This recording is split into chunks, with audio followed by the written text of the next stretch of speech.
Good evening, everybody. Welcome to the Town Council meeting, May 16th, 2024. In accordance with MGL Chapter 30A, Section 20, I must inquire whether anyone is recording this meeting, and if so, please make your presence known. Seeing no one, I will indicate that we, as a town, are recording this meeting, and I'll ask for roll call. Councilors: Bloom. Here. Burdick. Present. Clark. Yes. Crow. Here. Ledec. Ledke. Here. Mendez. Here. Neary. Penn. Here. Schnapp. Here. Starr. Here. Temash. Here. Turkelson. Here. You have quorum. Thank you. Okay, let's please rise for the Pledge of Allegiance and then remain standing for a moment of silence.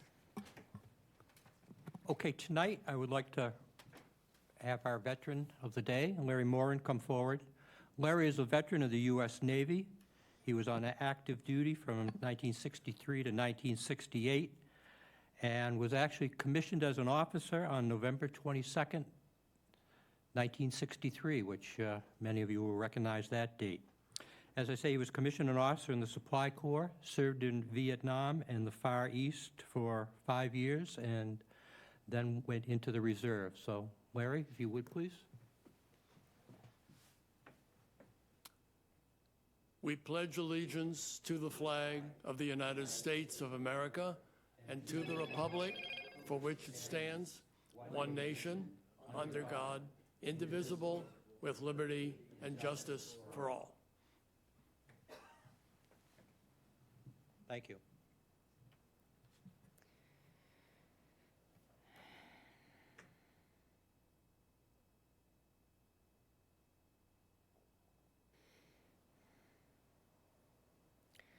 Thank you very much.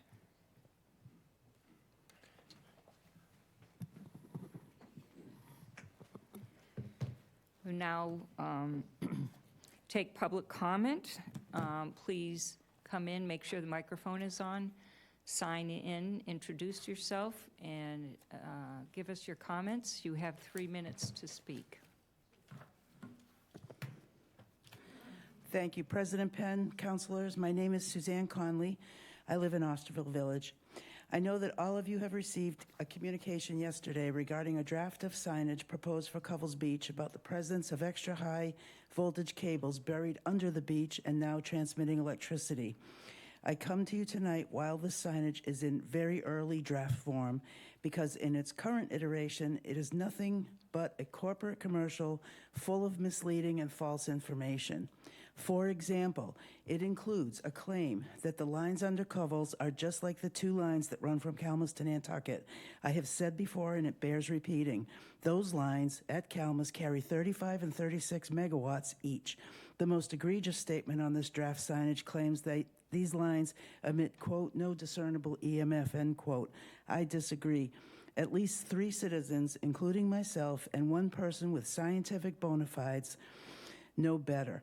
Avangrid often told us during community meetings those lines would emit no more EMF than what one would experience in one's home, about 2 to 3 milligauss. We have registered meetings on EMF detectors, just like this one, ranging from 29 to 79 milligauss in the parking lot and on the beach. That is with, we think, 9 turbines generating power, not the eventual 62. We have fought and will continue to fight what we feel is the egregious use of recreational beaches to install high-voltage electrical infrastructure. We believe it never should have happened at all, but Covell's Beach belongs still to the town, not Avangrid. The town should produce signage indicating to the public where the lines and splicing vaults are located, how many megawatts these lines convey, and average EMF readings, just like daily water temperatures are posted by beach staff. The purpose of these signs should be to help Barnstable residents decide where and if they want to put their beach blankets down there or to let their children and grandchildren dig in the sand. Please insist on seeing the final plan for signage before it is produced. If need be, temporary signage could be posted in the interim. And please reject what amounts to corporate spin and insist on easy to access and accurate information. The people of Barnstable deserve nothing less. As always, thank you for your time. Thank you.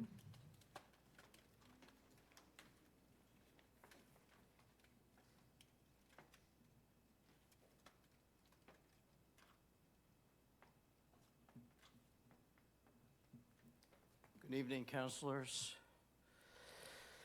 I'm Hector Gunther. I live in the town of Barnstable. I'm here tonight to say a few words about a matter that concerns thousands of Barnstable voters and taxpayers. That is how to defend our community against the depredations of massive onshore infrastructure related to offshore wind power. We in this community are aware that this council voted last November to withhold the execution of easements to Craigville Beach. These easements represent, as you know, the last legal step in giving away that beach to Avangrid's Park City Wind project. Since that time, we know that this council has gone into executive sessions several times to discuss legal matters and potential litigation strategy concerning the Park City Wind project.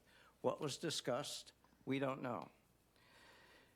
We want to remind this council that it has a lot of power to decide if this project goes forward. You have power as the governing municipal body that owns Craigville Beach, courtesy of Article 97 of the Massachusetts Constitution. You also have great authority as a duly elected legislative body. I wrote to each of you on April 24th regarding this topic. That authority is referred to on page 9 of the Park City Wind Host Community Agreement. On that page is written the following phrase: acknowledging the discretion accorded to the Town Council legislative process. That's a key phrase. Discretion accorded to the Town Council legislative process. This phrase reflects 2.5 centuries of American political tradition and practice. In our system of government, no duly elected body, federal, state, or municipal, can be obligated or compelled by contract or any other means to vote a certain way on a resolution put before it. Actually, the opposite is true. As elected town councilors, your voting decisions are to be guided only by the democratic process and your understanding of the interests of Barnstable's voters and taxpayers. So, as you consider whether and when to vote on giving Town Manager Els the authority to grant the final easements for the alternate use of Craigville Beach to Park City Wind LLC, please remember that you do have the power to say no. Put another way, notwithstanding any other provisions of the Park City Wind HCA, you town councilors retain the ultimate authority and discretion to vote to withhold those easements. And if you don't believe me, the next time you go into executive session, ask Anderson and Krieger, and you'll get the same answer, I'm quite sure. I feel certain that if withholding... Hector, your 3 minutes are up. Thank you. Finish up, please. One more sentence. I feel certain that if withholding the Craigville Beach easements were litigated in the Massachusetts courts, especially given the ironclad provisions of Article 97, your vote to do so would be upheld. Thank you for hearing me. Thank you for your comments. Anybody else wish to speak? Public comment?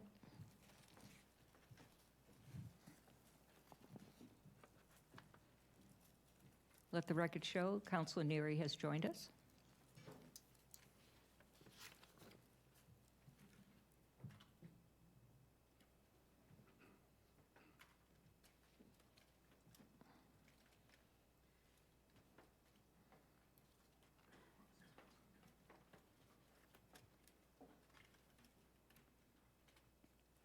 everybody.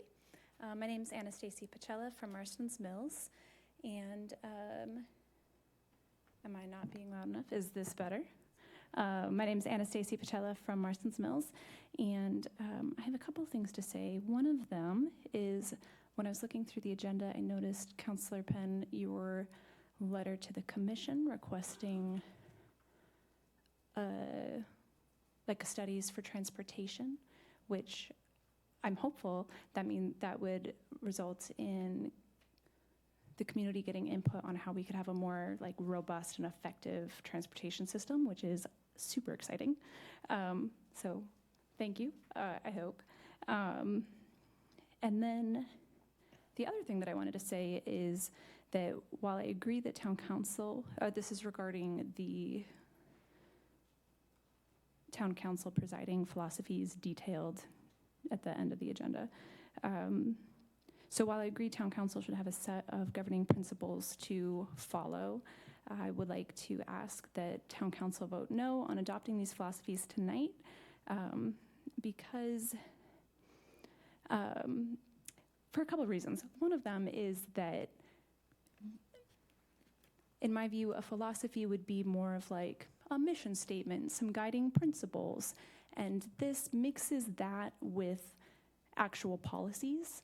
And last month, the town council voted to create different ad hoc committees to look at what those policies would be, and it doesn't make sense to include those types of policies in this document at this time. We haven't learned from those new committees what it is that their recommendations would be. And that's it. Thank you. Thank you. Anybody else like to speak to public comment? Microphone is yours, there's no charge. Seeing none? Oh, is there anybody online? We do have a couple of people online. They'll be sent Great, over thank you. shortly.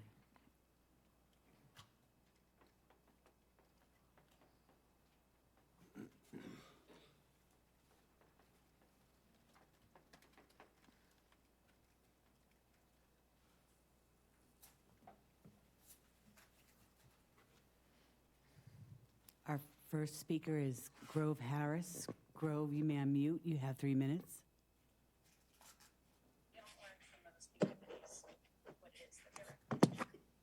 Good evening. I apologize. I'm listening to another speaker on web TV, so that's a bit awkward of a transition for me.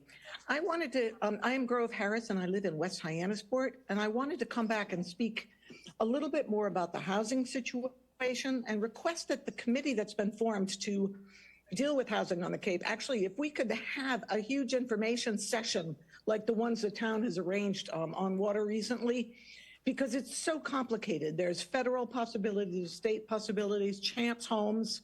And when I was thinking back on my request to have tiny houses included, I think given the value of land and the need to preserve open space and trees, we might need to think about having tiny multi-story apartment buildings available for people. I also want to remind town council constantly that we have declared a climate emergency, and that matters. Barnstable is a leader, I've said in that, and I wanted to let us know also that the Audubon is a resource for us. Hold on, I have to make myself quiet on another line. The Audubon Society has a set of climate change impacts on birds that I think would be of interest. And as I drove further out on the Cape, I noticed there's a lot of new signage about the different beautiful parts of the Cape. And I just think that visitors to the Cape would love to learn more about climate change and the Cape's thoughts on it, and ways that all of our visitors could love Cape Cod, because I think they do, and we do, and that we need to capitalize on that. A couple concerns getting back now to the offshore wind issues. I have some concern that Iberdrola, through its various local entities, may end up having winning bids up and down the coast. And I just wanted to ask you all to think with me what that means for 10 years from now. It seems to me that the bid process is such a lengthy one that actually it's going to need to be started up again midway through the actual 20-year terms of these offshore wind projects. And they will be decommissioning themselves while at the same time we need to have the next iteration come online, because we will be totally dependent on the energy that is generated for these. It's not that long a time off. I hope to still be on the planet then. And I just want us to be thinking about what kind of a kind of traffic jam we've got, especially if we've granted most of the bids to one particular company who then will have a lot of toehold and a lot of say in what's going to be acceptable for them in the next round of bidding. Also wanted to suggest, I've heard now that a floating offshore wind may come into play 20 miles off Provincetown. And when I heard that, well, I think it's an interesting developmental opportunity. I also think we still are not hearing about the whole volume of offshore wind.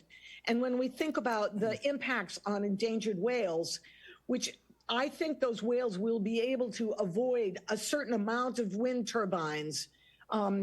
I just wish that we would have more transparency about the overall big picture so that we would be fully players in thinking about the big picture and the big picture impacts. So thank you very much for hearing me out. I appreciate it. Thank you. Next is Sandy Fitzgerald. Sandy, you may unmute. You have 3 minutes. Thank you. Can you hear me? We can. Okay. My name is Sandy Jones. I'm actually not calling regarding offshore wind. The reason why I'm calling in this evening is I have a friend of mine that owns a house on Finney's Lane, and she actually had to leave her house here and take care of her mother down in Virginia because her mother had a stroke. She's been down in Virginia for 2 years, and the sewer has been completed down Finney's Lane. She's closer towards the cobblestone landing end. Her mail has been changed with the town of Barnstable, and it's forwarded to her. During the winter at some point, there was meetings that were being held at the senior center for individuals by the DPW, explaining how the sewer hookups will happen and the Board of Health and whatnot. Her incident may be unusual, but I just wanted to mention it for future installs. Her house is set back a little further, and the sewer hookup was placed on the right side of her driveway. But her septic, which will be decommissioned, and her water is on the left side of the driveway. So for her to connect up to the new system, it's $23,000. She's going to have to cut through her driveway, replace the driveway, and have it connected to the house, and then pay a plumber for the indoor plumbing. I don't know if there was a plan for the individuals living in the area, if there were engineering plans, if the homeowners were supposed to relay where their septic systems are already installed. Maybe hers is just a fluke, but again, it's going to cost her a lot of money because it's on the wrong side of the property. I just wanted to mention that. I don't know if something can be done moving forward. I know that we're having sewer coming from Finney's Lane heading along Mother's Park and into Centerville, and I just thought if I could help somebody else out, that would be helpful. Thank you for taking my call. Thank you for calling. It looks like that's the last speaker. Okay. Is there anybody else? I noticed some people had come in afterwards for public comment. No? Okay. Council, thank you all for commenting this evening. Council response to public comment? Council Ledec. Thank you, President Penn. I'll start with Sandy. Sandy, unfortunately, that is not a fluke. I have a constituent on Strawberry Hill Road. He's a 80-some-year-old widower, a veteran, and he pleaded and begged with the people laying the sewer there, and they did the same thing to him. He told them exactly where his septic comes out in his yard, and they put it right in the middle of his driveway. And it seems like something we really need to address with these folks. It's so expensive, and we have folks that are really barely hanging on. And to do that to folks, I think is not right. So I hope going forward in the process that we really do listen to our constituents as we're going by. I don't know, Mr. Els, if you can pass this to DPW, but please, you have to listen to folks and help them out in terms of where their sewer is going to enter into their property. So Sandy, thank you for bringing that up, and it's unfortunately not a one-off situation. Suzanne, absolutely, I love your analogy about the, the water temperature signs. I think, too, that this should just be a factual, we don't need to be doing any advertising for Avangrid or anything like that. I don't think that's appropriate. I think it's just should be educational, and we don't need to offer further information from that. But I would hope that we're all going to be able to take a look at these signs. And I agree, the town should be producing these, not Avangrid. And I really appreciate your comments, Suzanne. Hector, thank you for your comments. I know we've been in an executive session. I can't comment on that, but your points are very well taken. I think this town needs to stand up for itself and fight for its citizens, and that's an important role that we have right here, sitting here. We are the last vestiges of the town meeting, the 13 of us, and we owe that to our constituents to stand up for those viewpoints. So thank you. And Anastasia, is that I got that right? Anastasia, very good point. I'm excited about the transportation study. I've talked to a lot of folks. My daughter used to play with a young friend who was in Barnstable, and her father and she went into an affordable housing lottery, and they had to move to Sandwich. And it was so hard. They used to, come to share some playtime, on the bus schedules. And I'm fully aware of how limited those are. And we really need, because we move people around in the various towns and having that. And I hope that absolutely this will be studied. From my sense, the Cape Cod Commission, in their studies that they do, and not in a bad way, but they tend to look for grant opportunities. And I envision this study as a larger thing, looking at assets and capabilities and need versus trying to search for grants like complete streets and things like that. I understand that role. It's very important to get into the grant business. But I think there's another piece, and you brought that up beautifully. Thank you for that. And Grove, boy, I mean, you really opened a new idea for me, which is, if we come to be dependent upon this wind, you're right, and then we're dismantling it. I don't know that anyone's even brought that up. You're right. When we can become dependent on this, what are we depending on while we're dismantling and creating something new? That's a great point. And it's something, like you said, I think the larger picture, we've been in such a rush to get these online and become less dependent on fossil fuels. We may have lost, the forest for the trees, so to speak. So as always, Grove, thank you so much for your comments. Any other councillor response? Councillor Terkelson. Thank you, President Penn. I agree with Councillor Lugke's comments. And, I don't know what got me thinking about this week as I was driving around, but we're installing large amounts of energy infrastructure. We have the concept of the wind out in the ocean, and we're upgrading our electrical infrastructure to take in this wind to convert it to be useful energy. And it just struck me, kind of along Grove's comment, is that if wind didn't work out for some reason, we will have installed more than 30 acres of electrical infrastructure that could just be sitting there with really no purpose other than taking in wind that's not working. So it's kind of a depressing thought, but that came to me this week, so thank you. You were inspired to share. No comment? No? Okay. I will state that we did receive a letter from Steve Robichaud in regards to an item on the agenda, which I just wanted him to know that we got it, and every councilor has a copy of it. And we did get some information from an individual, I can't remember his name, maybe one of you guys can, about the paint program. We should talk about that at some point in time. It sounds to me like that could grow legs easily somewhere as far as recyclables, et cetera, and programs, but that's bigger than just our decision here. So I'm just acknowledging that we received the information, and we probably would be dealing with that later. And for Mr. Robichaud, there's already been some, in response to the comments about the signs, I think Town Manager Els is going to deal with that in his report. That's already been changed. There's no Vineyard Wind advertising going on Covell's Beach, and the town itself is creating the signs, and they will be informational only with no advertising, okay? But there's probably more information coming from other sources than me. But just so you know, that has been addressed. Already, progress. Speaking of town manager communications, there any questions, comments about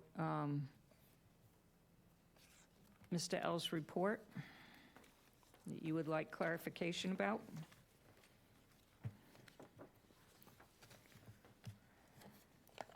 Have to find it here.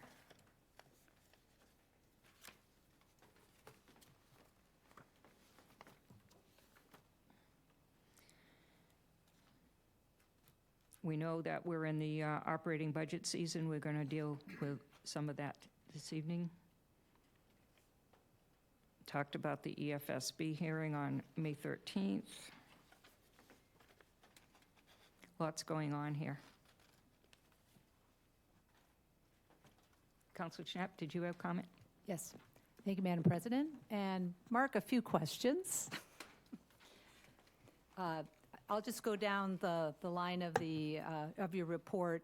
There is some discussion about the cable coming and the possible testing of the EMF, and it says that the town of Barnstable has retained a third-party independent expert to verify readings and data if and when needed.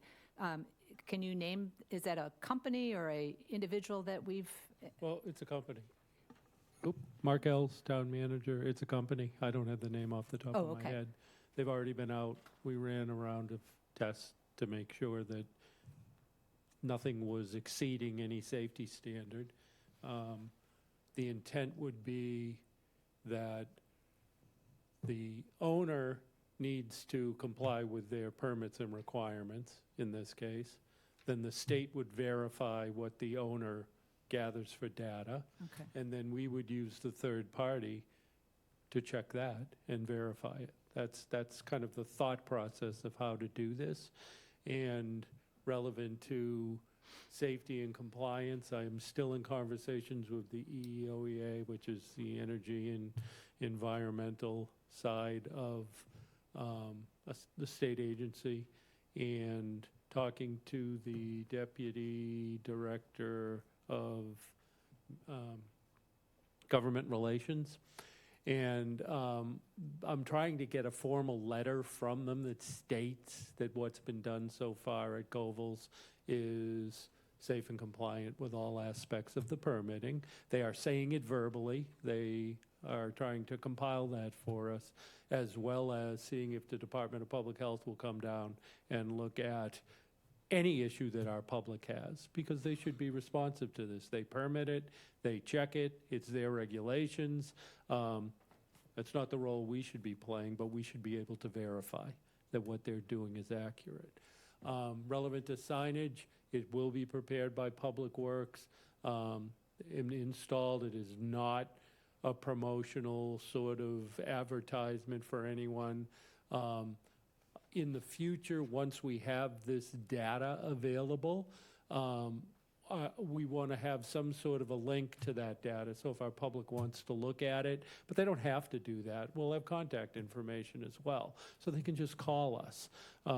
If that's not enough and they say they want us to have something on site at the gatehouse, we'll have that as well. So to the degree that we can assure people that what's being done out there is safe and compliant, we will do that. But we'll be in control of any messaging on municipal property. You do remember, though, I want to share this, that our initial discussion was that we were going to look for them to do this. And so that's why it began that way, and I think probably that's the information perhaps that a prior speaker was referencing. But that's not where we're at now, and that's not where I see us going in the future, and I don't think you or the public would be comfortable with that anyways. So we're not going to do that. I was glad to see that we received a permit for limited beach raking at Douses and Campos, and that'll be 5 years, and then the other two beaches will have 4 years left under their permits. Is that Yes, theirs would have been the same, but last year. okay? Yes. Are there any other beaches that we might? Big Forts is still in the queue here, and I'll have to get an update from Nina. I believe there were 5. We got 2 last year. We got 2 more this year. And I'll have to talk with her about where we are with Forts. Okay. But thank you, staff. Staff did a good job Yeah. getting this done. I know that's not an easy, it's a process to get those permits, so please thank the staff for that. I will. Let's see. I wanted to ask a question on, regarding the Strawberry Hills Road Sewer Expansion Project that Kelly had presented. And it indicates that the first connections for the projected route were anticipated in the spring of 2024, and the project completion letter was distributed by DPW, and it's complete. So all those people impacted this spring have received notification from DPW. From DPW, yes. Okay. And she went through a step-by-step of, yes. Right. It says the sewer connection notification will be distributed by the Health Division. When do you anticipate that to be going out? I'll get that information for you, and I'll share it with the entire council. I don't have the date on the top of my head. Okay. Yeah, shortly. Is there any reason to have a gap between the project being completed and the Health Division sending out those notifications? I would want to talk to DPW and Brian, or Health Division, but Brian Florence, to see why there is a separation there. I think this is a really important milestone for the CWMP, and I think this information is critical for the council and the community to know. So however we can find that out sooner than later, I think that'd be very helpful. Okay. Thank you. I will try to have an answer out to all of you tomorrow. And while you're asking about that, whenever you encounter an issue relevant to a resident who, I know we had a caller and a councilor both identify concerns. Please make sure that when you said they talked to the contractor, that's problematic. They need to talk to us. It's very important that they do that. And if somebody, and DPW has been very good at getting back to our public, and sometimes it may be a difficult answer, but we shouldn't be relying on anybody but us to answer those types of questions. And I'll circle back. If both of those, if you can get me the address in both cases, not for the one that you referenced, but also the caller, if they have my email, they can email me, and I'll circle back and find out exactly why that happened the way you've described.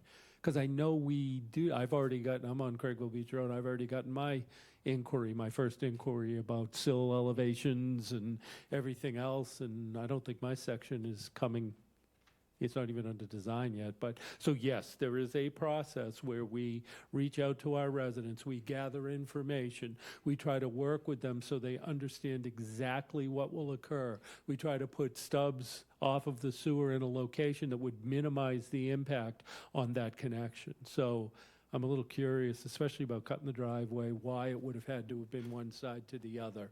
I hope it isn't a situation where the contractor made the decision and our people didn't know that occurred. Yeah, no, my constituent, he was talking to the people, I assume the contractor that was doing it, and Yeah. pleaded with them not to do that. But And I will get you the address so you can thank look you. into it. We will reach Thank out, you. absolutely. We Yeah. will reach out to them. One last thing, a shout out to the Community Services Department for the planning and execution of that plan for the Centerville Playground. I know some of us who brought our children to the old playground missed that, but I think the new vision is going to be just as great. So thank you. We're excited about the project. We just want to see it get done. Yes. Councilor Starr. Thank you. My question is about the Board of Health regulations for hooking up. Are they, remind me, have they come to us yet, or are they on their way? Or do I don't believe they come to the Come to town us? council, Okay. but I will certainly share. We have a final version on the sewer connection guidebook that we've done that will be coming out shortly. So what I'll do is I'll circle back with Kelly on the questions I'm receiving, and then we'll get you that information out. I don't believe that, I do believe they're trying to have it prepared for an upcoming meeting that they're doing with residents that are impacted over at the Barnstable Adult Community Center. So I know it's coming in the near future, but let me get that I talked to to her you. today. She hopes to get, 500 copies printed before that meeting. My question was about the Board of Health. So that's DPW. When it gets to the Board of Health, you have 6 months to hook up, and then, So you want to see whatever the Board of Health voted relevant to this? okay, have they finished and voted on final? I believe so, Okay, yes. okay, I'll look them up. Thank you. But that'll circle back to the question about what's the gap between Public Works saying the project is done and then the Board of Health sending out that letter. And So there's I will get a clear answer on that for you. And there's also a letter for the betterment. The Assessor's Department The has to do assessment, something. correct. Right. Well, there's actually an 8-step process that's summarized that Kelly referred to in her presentation. So I know I can get that because that's already been made available. But then as soon as the connection manual comes out, we'll make sure every counselor has a copy. Thank you. Thank you. Yep. Councilor Clark. Thank you very much, President Penn. And thank you for your report, Town Manager.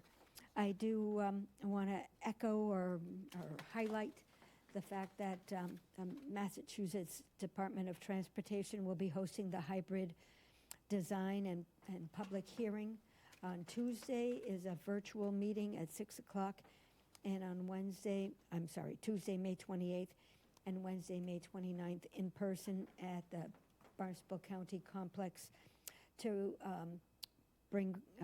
hear public input and to hear the proposal for increasing or enhancing, expanding the park and ride improvements at the Route 132 behind the Burger King complex. So that does stand to impact our community.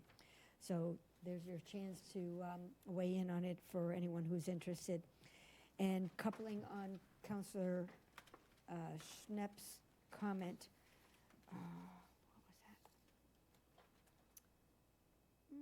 I'm sorry, I forgot. Oh, sorry, I'll get back to you. That's okay. I'm all set. Thank you. Yeah, I would just reinforce, May 28th, 6 p.m., there's a review of the park and ride at Route 132. That's important. It's really important for our public. I get a lot of calls on that. I was your RTA rep for the better part of a decade and a half. And certainly that's a critical location. That isn't ours. We get many calls. Our parking people get many calls relevant to that. That's a state facility, even though we coordinate with them on it. So please listen and participate. I forwarded it over to John Cox at the college to make sure the college is there. It's critical for them as well. So That's the virtual, the 28th, and Yes. the in-person is the 29th. Correct. Yeah. I hope to go to that. And I remembered. You remember? Yeah, sorry. Echoing on what Councillor Schnepp said about, regarding the signage at the Coville's Beach, is there a way that there can be a camera on the readings that can be fed to the town's website, so that if any visitors or residents were curious about the readings there, that they could actually access that online?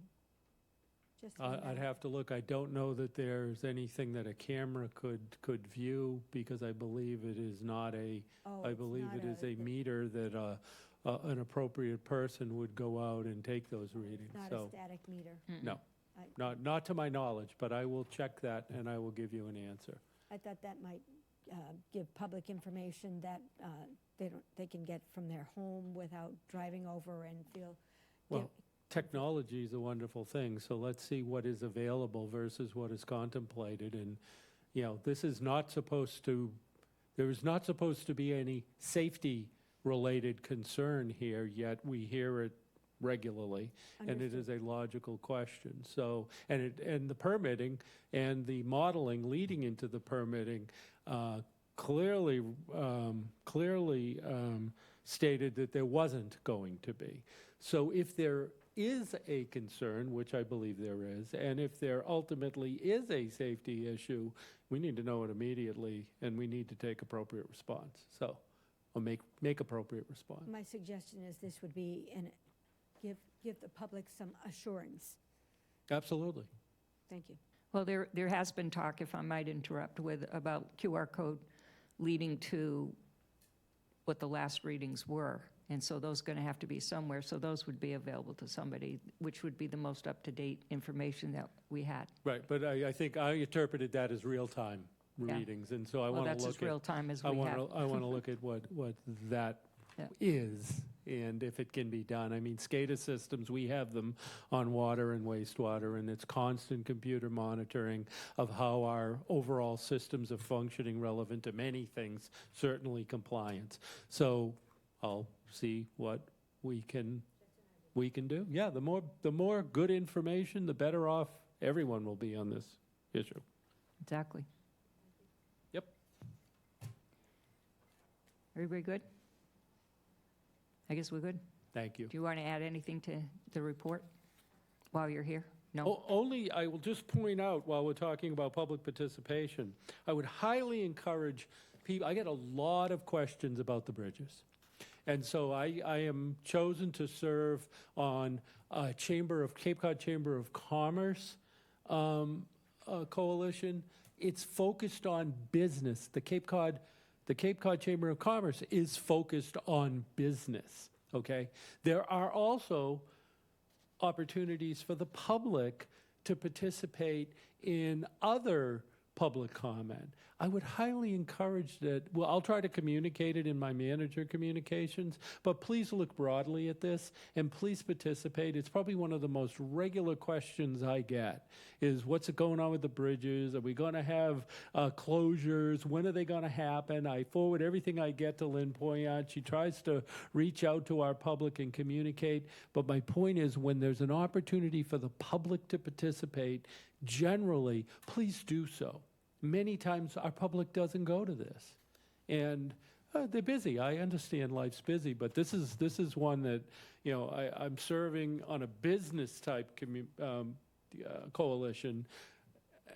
I think I just want to make sure that the public knows that there are opportunities, but they need to participate when the public can, general public can comment, okay? Because it impacts all of our lives. Thank you.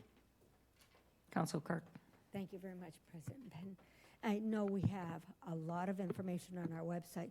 Is there any way to make room or an avenue for people to view the DOT's cameras for traffic, or redirect them to the Cape Cod Commission's traffic cameras? I can try to find links for whatever Mass DOT or the commission may have. Because that's real-time information.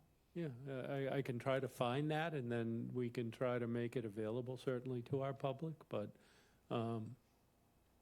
I'll get back to you. I don't know the answer to that, and I don't know the functionality of what they're doing, so I'd have to better understand that. Thank you. Sure, thank you. Very good. Thanks. Okay, next on the agenda is we need to move to accept the minutes from our meeting on May 2nd, 2024. Can I have a motion? Second. I have a motion and a second. All those in favor signify by saying aye. Anybody opposed? With one abstention, Councilor Neary. Great.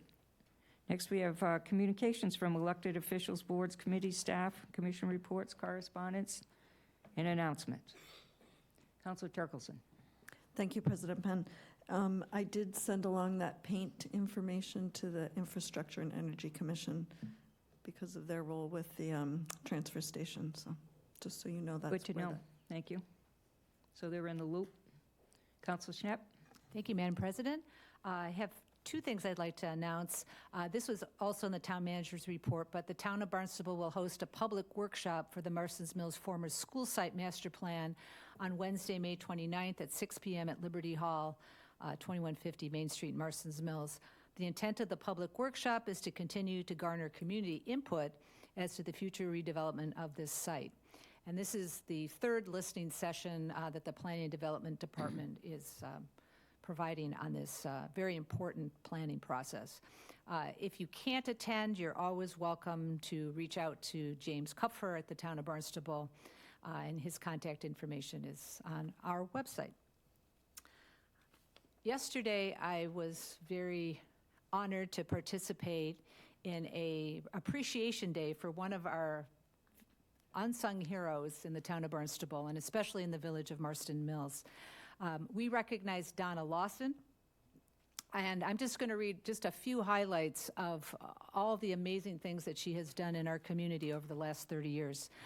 She has been in a leadership position for the Long Ponds Farms Association. She served 20 years as co-chair of the annual Marston's Mills Village Day, and then was president of the Marston's Mills Village Association for 8 years. She's also been instrumental in the growth and prospering of the Long Pond Community Gardens, and if any of you have had the opportunity to garden out there, she is the point person for that endeavor. And she also was an extremely important person in the preservation of Burgess House and Gardens, and we heard all about that last night. And she was also the point person for the transformation of Main Street in the Marston's Mills Village. And on top of all of that, Donna has been dedicated to the remembrance of our veterans and first responders through the placement of signs, wreaths, and flags at the Marston's Mills Cemetery and Fallen Heroes Rotary. So, fellow councilors, you helped us provide a proclamation that was signed by our President Felicia Penn and myself, resolving that the Barnstable Town Council does hereby congratulate Donna Lawson in all that she has done and may continue to do for the village of Marston's Mills and the town of Barnstable and its visitors. So I'd like to ask for a little round of applause for all that Donna has done for us.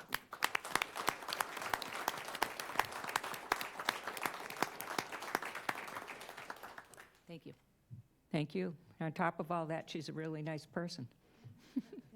Besides. Council Mendes. Thank you, President Penn. I'd just like to announce that the Appointments Committee is still accepting applications for various regulatory and advisory boards. We will be accepting those until we start interviewing. We start interviewing next week. So if interested, please submit your applications. And one more comment. I've been receiving a lot of phone calls about the vote on the ad hoc committees, the final vote, the final selection. As I said in the meeting we had yesterday, I was sick and wasn't able to be there. I agree.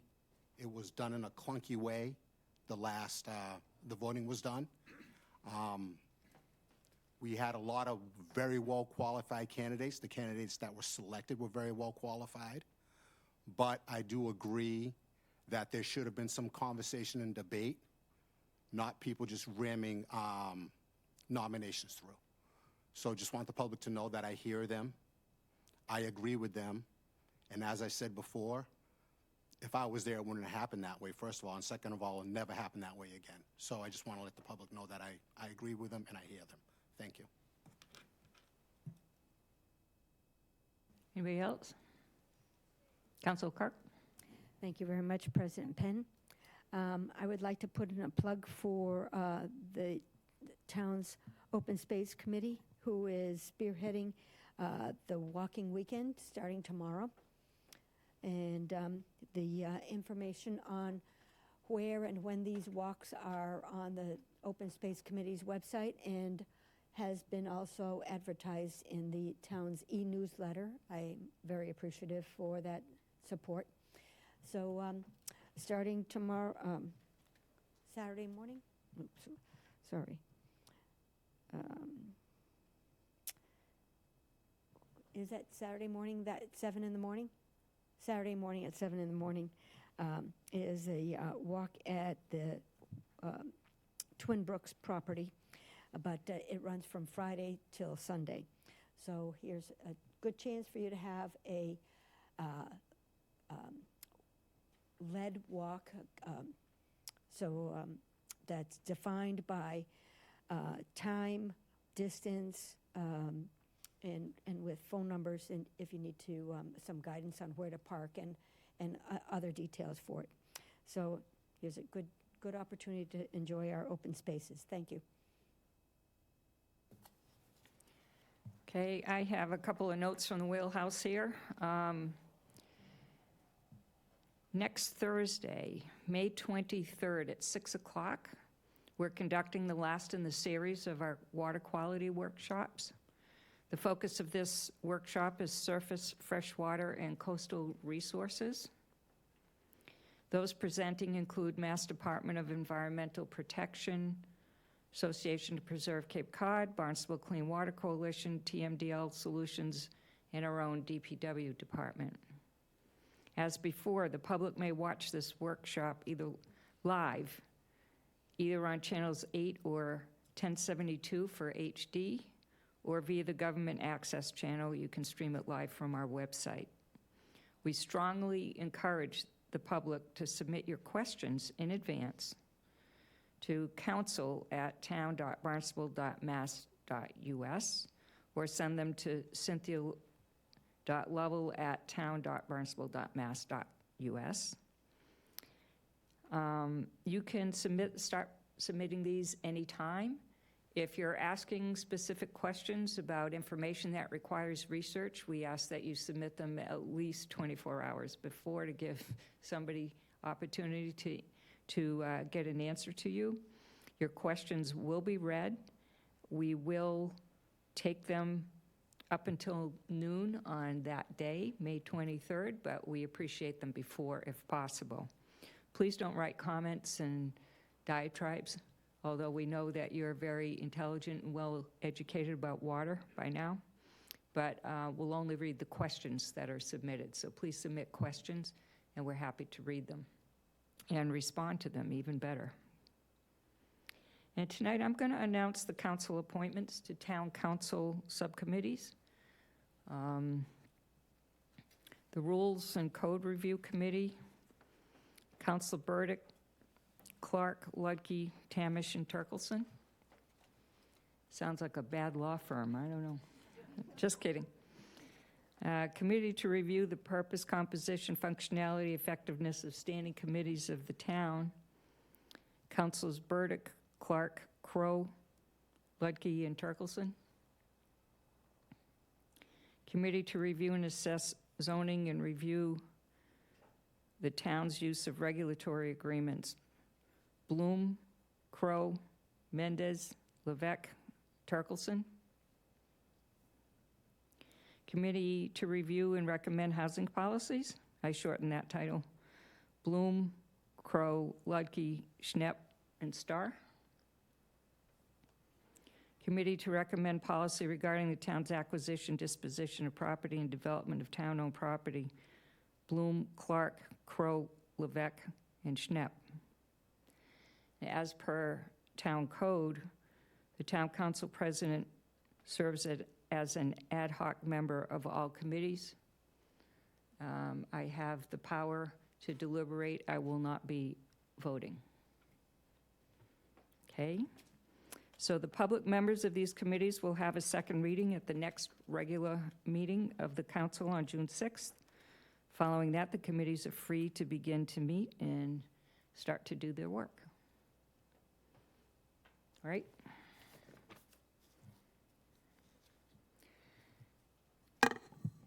Next, we have an update from Wendy Northcross, who is our chair of the Local Comprehensive Planning Committee. I invited her several weeks ago to come and give us an update wherever you're comfortable. Just make sure the green light's on for the Green mic. light's on. Yeah, good. Thank you. Okay. She's going to give us an update on the LCP process for now, and Thanks what's for the opportunity. happening. Yep. Thank you. So I'm Wendy Northcross, West Barnstable. I thought I would just take a minute to introduce Lindsay Council, who is the vice chair of the Local Comprehensive Planning Committee, who's here with, I guess, 3 other issues. But we appreciate the opportunity just to give you an update on the process. First of all, the benefits of having a local comprehensive plan. It's important to understand that this is a guide for elected officials, boards, residents on matters to decide development, infrastructure needs, economic impact, and environmental protection. It is a 10 to 20-year look forward. The last plan was done in 2010. We are about halfway through. We expect to take another probably year and a half, maybe longer, and I'll explain that in a second. So since the committee was appointed in 2022, we've broken the work into 2 phases.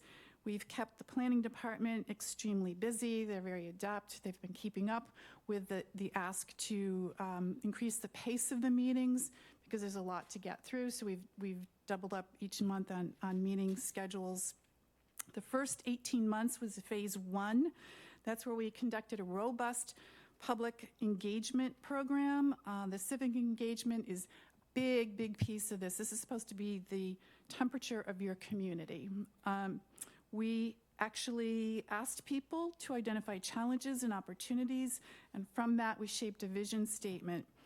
Community meetings that were held in that first phase include 3 in September of 2022, 5 in October of 2022, 9 in November of 2022, 6 in December of 2022, 3 in January of 2023, 2 in February of 2023, and 1 big honkin' meeting in March of 2023, where we called it the Bringing It Together Workshop, and we had a lot of people at the Barnstable Adult Community Center to talk about the things that we heard and to help prioritize some of those thoughts.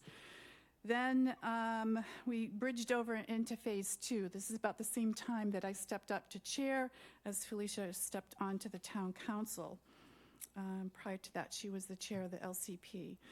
The phase 2 that we're in now, that we have just begun, is drafting now the different chapters of the plan. The chapters include, we've got half of them mostly drafted. So the land use and housing, 2 very complex sections, those have been drafted. Natural resources and infrastructure have also been drafted.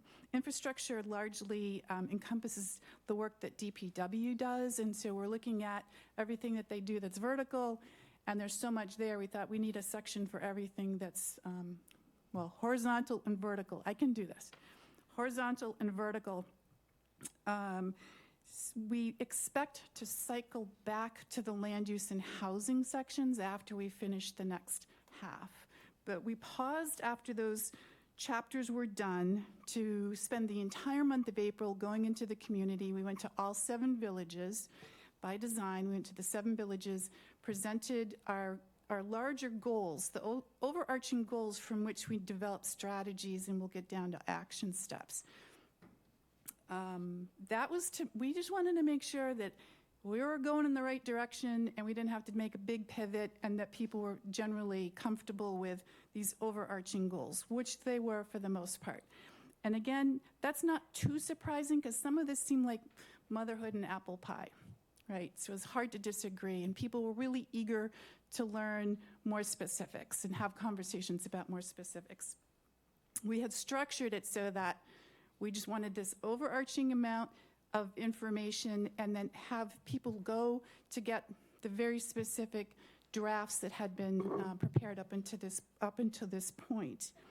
Those drafts, those draft chapters reside on barnstablelcp.com website. There's copies in the libraries. There's copies that can be emailed to folks if they contact staff or any member of the committee. We also have multiple ways of getting the information out. We've got a newsletter, we've done videos, we've done Barnstable TV. I've personally attended town council meetings just to hear public comment, just to hear what the community has been saying. And our committees are very active in their respective villages and are very engaged committee at this point. So it's now May. We're beginning to draft the chapters on economic development, culture, heritage, and design. And like I said, we expect to revisit land use and housing because they're so complex. Each one of those chapters include an introduction, a data set, maps, so you can see very specifically what's being talked about in that section. And then we go on to, well, I've got a draft here.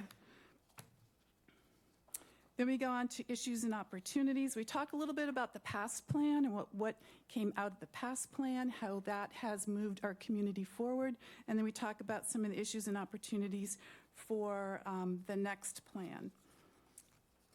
Each plan has its nuances, and in most cases, there's village references because there's specific zoning to a village. That doesn't exist in every single village. So it's just the land use plan up to this point is like 18 pages, and it's not done. So what we're doing now is we're looking at what comes next. I've asked the committee to increase the pace of meetings that we have, because a lot can happen in a month, and you want to keep that thread of knowledge going. But we were also a little bit concerned about the village workshops that we had, because the people that were able, we averaged about, well, I think we had about 210 people that came out through all those meetings, mostly older property owners. And this is a plan that's going to be inherited by the kids that were in the museum today that we're meeting with Barnstable High School students. So we're talking, and I've been talking with President Penn and the planning department, how can we better reach into our younger generations in the community? How can we get them engaged? How can we hear more from them? And how can we get to people that maybe can't come to a village meeting or will never come to a village meeting? They just would rather pick up the phone or write a letter. Those are the voices that we want to make sure that we hear. So we're talking about how we might have to extend the time frame. This might be a 4-year process of creating a plan. Not ideal. A lot can change in 4 years. But if we do this job well and we do it right, what we'll be presenting to you at the end is the sense of the community and where they'd like the community to be in 10 to 20 years. Then you take that plan and use it as a guide. It does not have the teeth of an ordinance. It does not have the power of changing the world, but it should be a very instructive document to help shape future ordinances and strategic plans for the town to take up. So that's what we're doing without getting into all the specifics, which we think people are itching to do, have like, what are those very specific recommendations? Right now, they're all just recommendations, still in very, very much of draft form. People can go online, get that copy, go to the library, get a hard copy, read through, and see where we're at. Give us that feedback.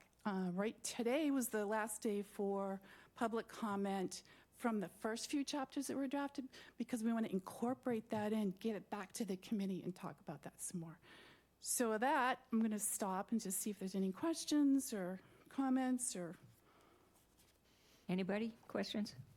Council Lucky. Yes, thank you, Wendy. That was a great presentation. Gives a good broad brush view. And I like your talking about or enhancing the pace of it, because that's one thing that's been difficult for me. It's been a real challenge because it's taken so long. You lose touch with how it started, and there starts to become a disconnect. So you're right, it's a real challenge to incorporate everybody, but keep the pace adequate to keep the interest and the momentum of the effort going. So it's a very tough balancing act. So I appreciate your efforts in that area. One thing I'm very interested in is the economic piece. And I say that because one thing I've noticed in this plan from day one, everything's happy and sunshine and flowers and bouquets. And I think we have rather significant constraints in our budgets based on our comprehensive waste management plan, our discussions that are forthcoming on the private roads. Things like that will wipe out our budget for the next 20, 30, 40 years. And I'm wondering, in your economic piece, that's one piece of it, is I've always seen plans, there's a constraint aspect to plans. You know, let's work within the bounds of reality. And I was wondering, to that end, are you going to have the CFAC maybe make a presentation to the LCP? I know you had Mr. Steen did an amazing presentation on the CWMP. It was just fantastic, DPW. Maybe the CFAC could come to help it's tough to understand. It's hard to get your mind around some of these constraints. And the other piece in the economics is you talked about the young people, and without the jobs that produce the income required, you know, to pay rent and to live, it's so difficult. I mean, when you talk about the people who showed up, it's the older people who are the homeowners. Well, a lot of those older people that are homeowners, you know, they were born here, or maybe they came here, but they left for their working life, I guess, so to speak, and they came back here to retire because of their love of the place. So it's an interesting mix, and we all know, you know, trying to make a living and get ahead on a service job, it's almost impossible. I mean, it just gets to be an exercise in futility. So I'm hoping you can address that in the economic development, to look at things that are maybe beyond what we're doing, some efforts to take advantage of our situations. One, I'd say we have such a PFAS problem, but maybe that's an advantage. Maybe we become a lab for working solutions. We become more high-tech. Our water issues, you know, what we're doing with our sewers, so ahead. Maybe we leverage these things to get some jobs and some technology. So I'd like you to maybe think of, if you've thought about these things, that's my input, is the constraints and then the opportunities in the economic aspect. Yeah, I think that's good. We're right in the middle of hearing expert testimony for the economic chapter.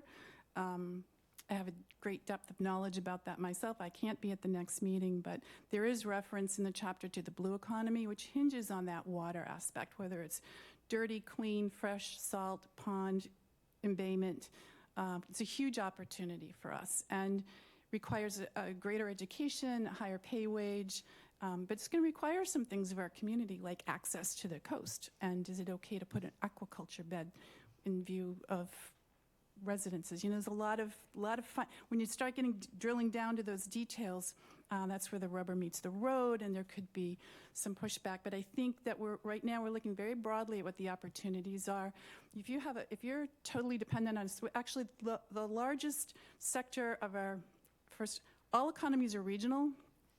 So the largest regional economic sector is the healthcare industry. Next is construction, third is retail. But what do all of those have in common? It's usually people serving people. So if people aren't here to do that, are they coming over the bridges, or are we providing places for them to live? All factors to be considered. So really good points, Councillor, and we'll be sure to have a robust conversation about that.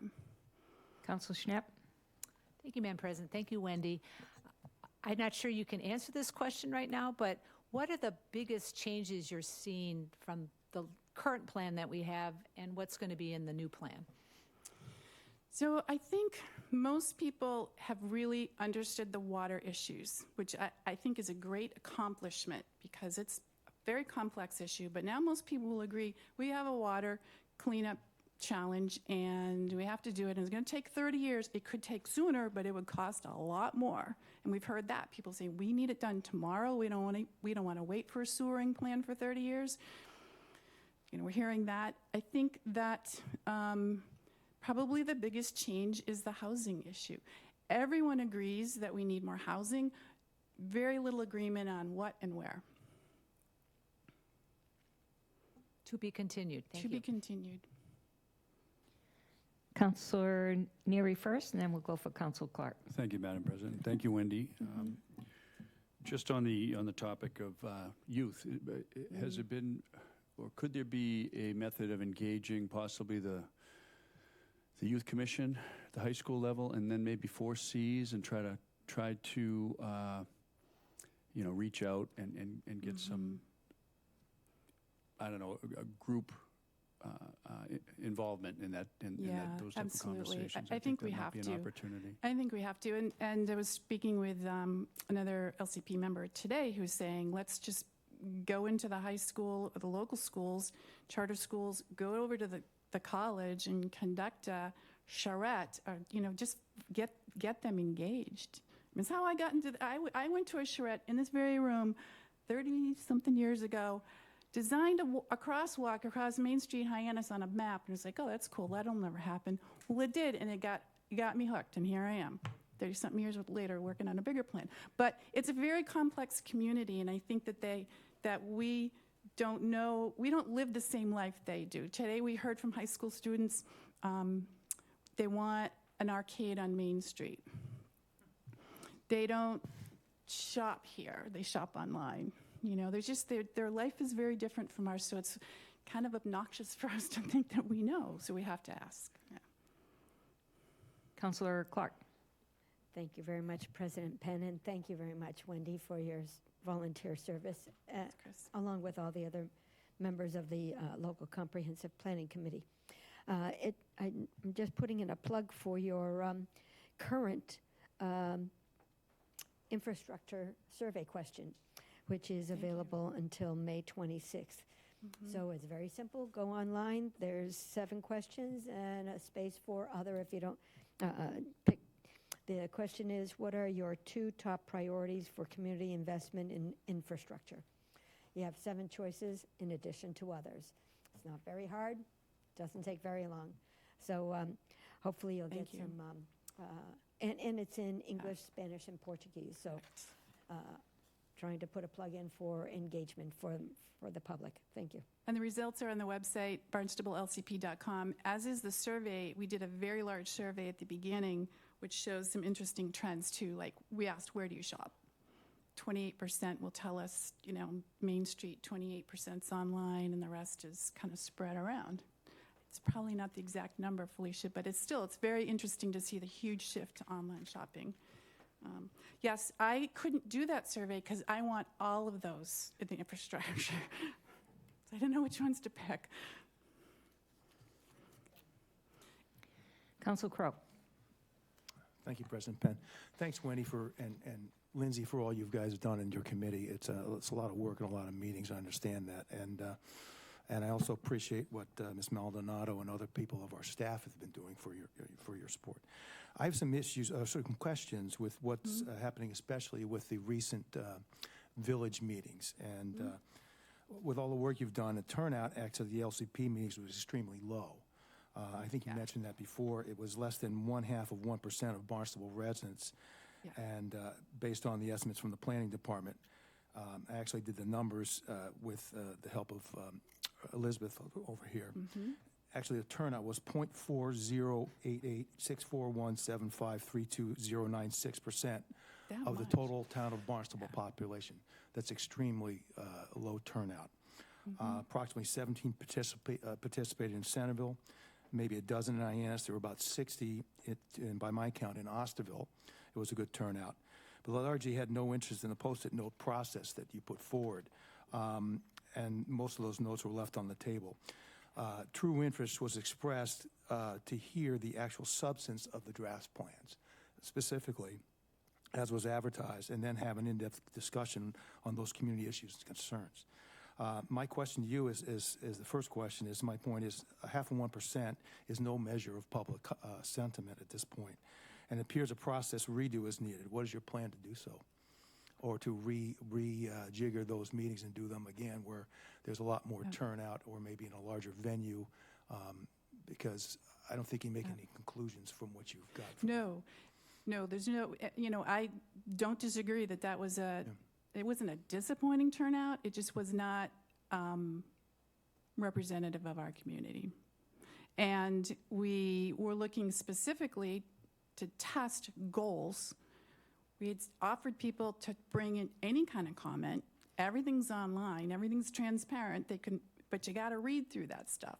So now what we're having to do, I think, going forward is find a way to structure, maybe we do it the way your workshop on water is. Like, you have, here's the report, read these chapters, send us your questions, we'll have a forum, you can ask the questions or give comment, and maybe we have to do that. So we're talking about, do we have 1 or 2, 3 open mic nights and just let it flow?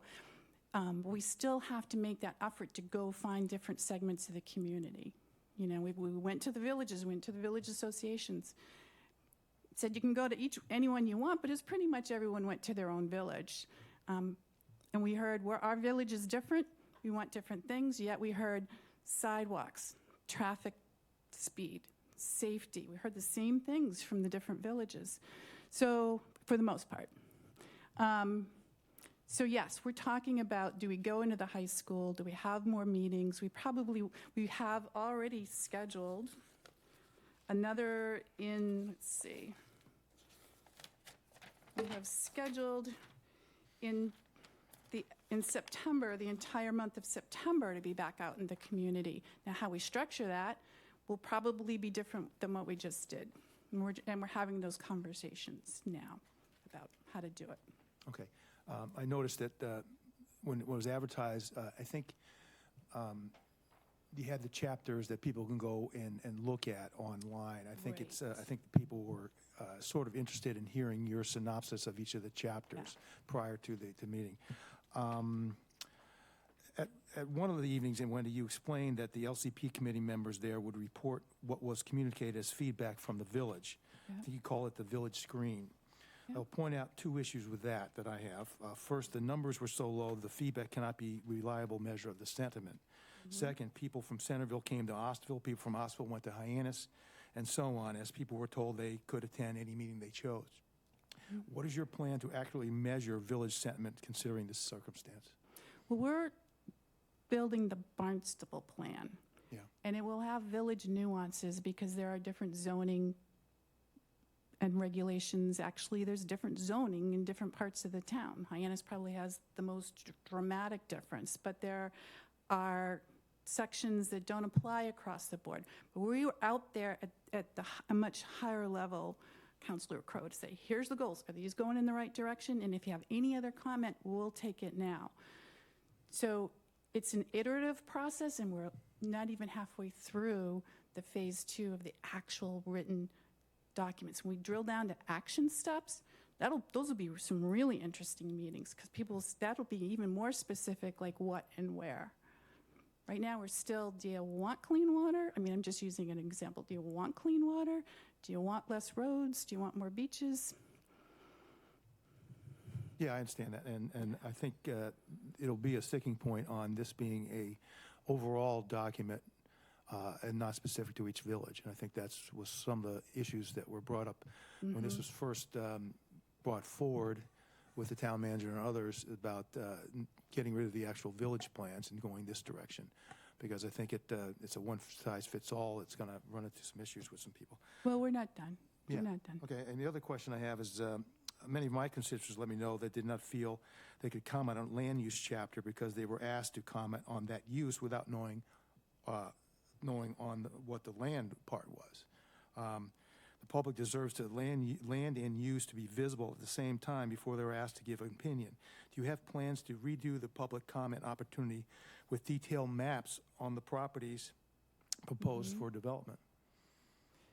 We have had maps at all of those public meetings. There are maps attached to each chapter up front and the data sheets that support some of the conclusions. And as we develop recommendations, we are anticipating a section for maps. Yeah, I think that would be helpful. I think they're still in process. Asking people to comment on a use without knowing exactly which land they're talking about, the use for is important. Because at this point, it's still, I would say, a wee bit aspirational. Yeah. Yeah. Yeah, okay. Last question. There seems to be a significant overlap between the LCP draft chapters and various Cape Cod Commission strategies. As this council noted in February, land use is inherently local. I believe we need to listen to, in the first instance, to our residents, not the Cape Cod Commission. At a minimum, I will appreciate clear markings of the recommendations and strategies that tie over to the Cape Cod Commission recommendations and strategies. I believe that many people would appreciate that visibility. Sure. I've had no conversations with the Cape Cod Commission. Yeah, I know that, but there's other people who've had in the town for a long time, and I think those issues still are going back and forth between these two. So you'd like to see a cross-reference of anything that's in our plan? And see what comes from that and what comes from our actual plan, if you could. And I'll just have one last comment. Thank you, Wendy. But the high school students are important, but many of them don't have mortgages. Many of them don't participate in meetings, and many of them form their opinions without life experience through their education. I'm not sure how much that will edify what we're doing here. It's nice to have a lot of young people participating, and some of these things will affect a lot of those in the future. But I'm leery of the issue that many of them have not formed, are not ready to deal with these issues with life experience versus having what they've learned through their educators and that kind of stuff. So it's not exactly in my opinion, it's not exactly a good sampling. Or wouldn't be a good sampling. But it is a sampling of a certain age cohort. So, and that's kind of my point, is we need. I don't have a problem with that, as long as it's not considered point of order. A lot of the major issues. Council Burdick. Point of order. Yeah. Cite Rule 6B. Rule 6B. 3-minute on the subject, discussion. 3 minute. Ah, Well, am I worth 3 minutes? yeah. Okay. Thank you. That's all I have. You get, Council Mendes. You are welcome to come to any meetings, too. How are you? Good, how are you? Good. Just, not with only this, but with a lot of things, it seems like we have a communication problem. And as I said before, in order to get people to participate, especially these days when people are working 2 or 3 jobs to try to pay their rent or mortgage, you have to go where they want to go. Right. As a town, we have to start collaborating between departments. School department, senior services, so on and so forth. We depend on technology so much that we forget sometimes the old-fashioned way is the best way. If you want to get somebody's attention, you put a flyer in their kid's backpack. You'll get participation. You go to the senior center, you distribute stuff to them, you'll get participation. Because not everybody goes online and pays attention to town politics. Just a suggestion. Thank you. They don't? No, Thank you. I think I appreciate the comments. Any other questions, comments for Wendy? Anybody that hasn't spoken yet? Council Ledec. No, I just wanted to piggyback on something that John and Wendy had discussed. And I know Mr. Ells, I believe, on Friday is going to announce who our representative of the Cape Cod Commission is. And Wendy said she had had no conversations with the Cape Cod Commission. And I think that not as committee chair. Right, as committee chair. Yeah, I think that may be not the best way to proceed. I would hope our new commission rep would be engaged in the process, and that might be another individual to have come and have a presentation, because our plan is not dictated by the Cape Cod Commission, but it certainly should fold in with many of what they're doing. Again, to take advantage of grants and things like that, which they're so good at. And I think we ought to be working regionally. I mean, we have later in the agenda the regional transportation plan. So I would ask Wendy to reach out to whoever that representative is and see if they would be open to doing that. But I'm glad you brought up that discussion item. I hadn't thought about it, but I think that's something that could be helpful. And because we're going to send a second letter, and you're right, we did send a first one, and I haven't heard from a representative what their thoughts are on that. Thank you. All right, thanks for your time. Thank you. Thanks for the Good invitation. presentation. Appreciate it. Okay, we're going to head into old business. We have an item of old business, number 2024-210. This is a public hearing, and would Councilor Neary, it's on page 6 if you want, like to make a motion and read in My pleasure, Madam President. This is old business requiring a public hearing and a roll call majority vote of full council. It's item number 2024-210. Appropriation order in the amount of $80,000 and authorization to contract for and expend a grant in the amount of $120,000 from the Commonwealth of Mass Department of Environmental Protection for the purpose of funding the Barnstable Stormwater Asset Management Plan as written. Second. Okay, we have a motion and a second to open the public hearing. All those in favor of opening public hearing, say aye. Aye. Anybody opposed? That's unanimous. We need a rationale. Mr. Ells just left the room. We have a new person giving a rationale. Thank you. Good evening, councilors. Amber Unruh, Senior Project Manager of Special Projects for the Department of Public Works, filling in for Dan Santos tonight. Thank you.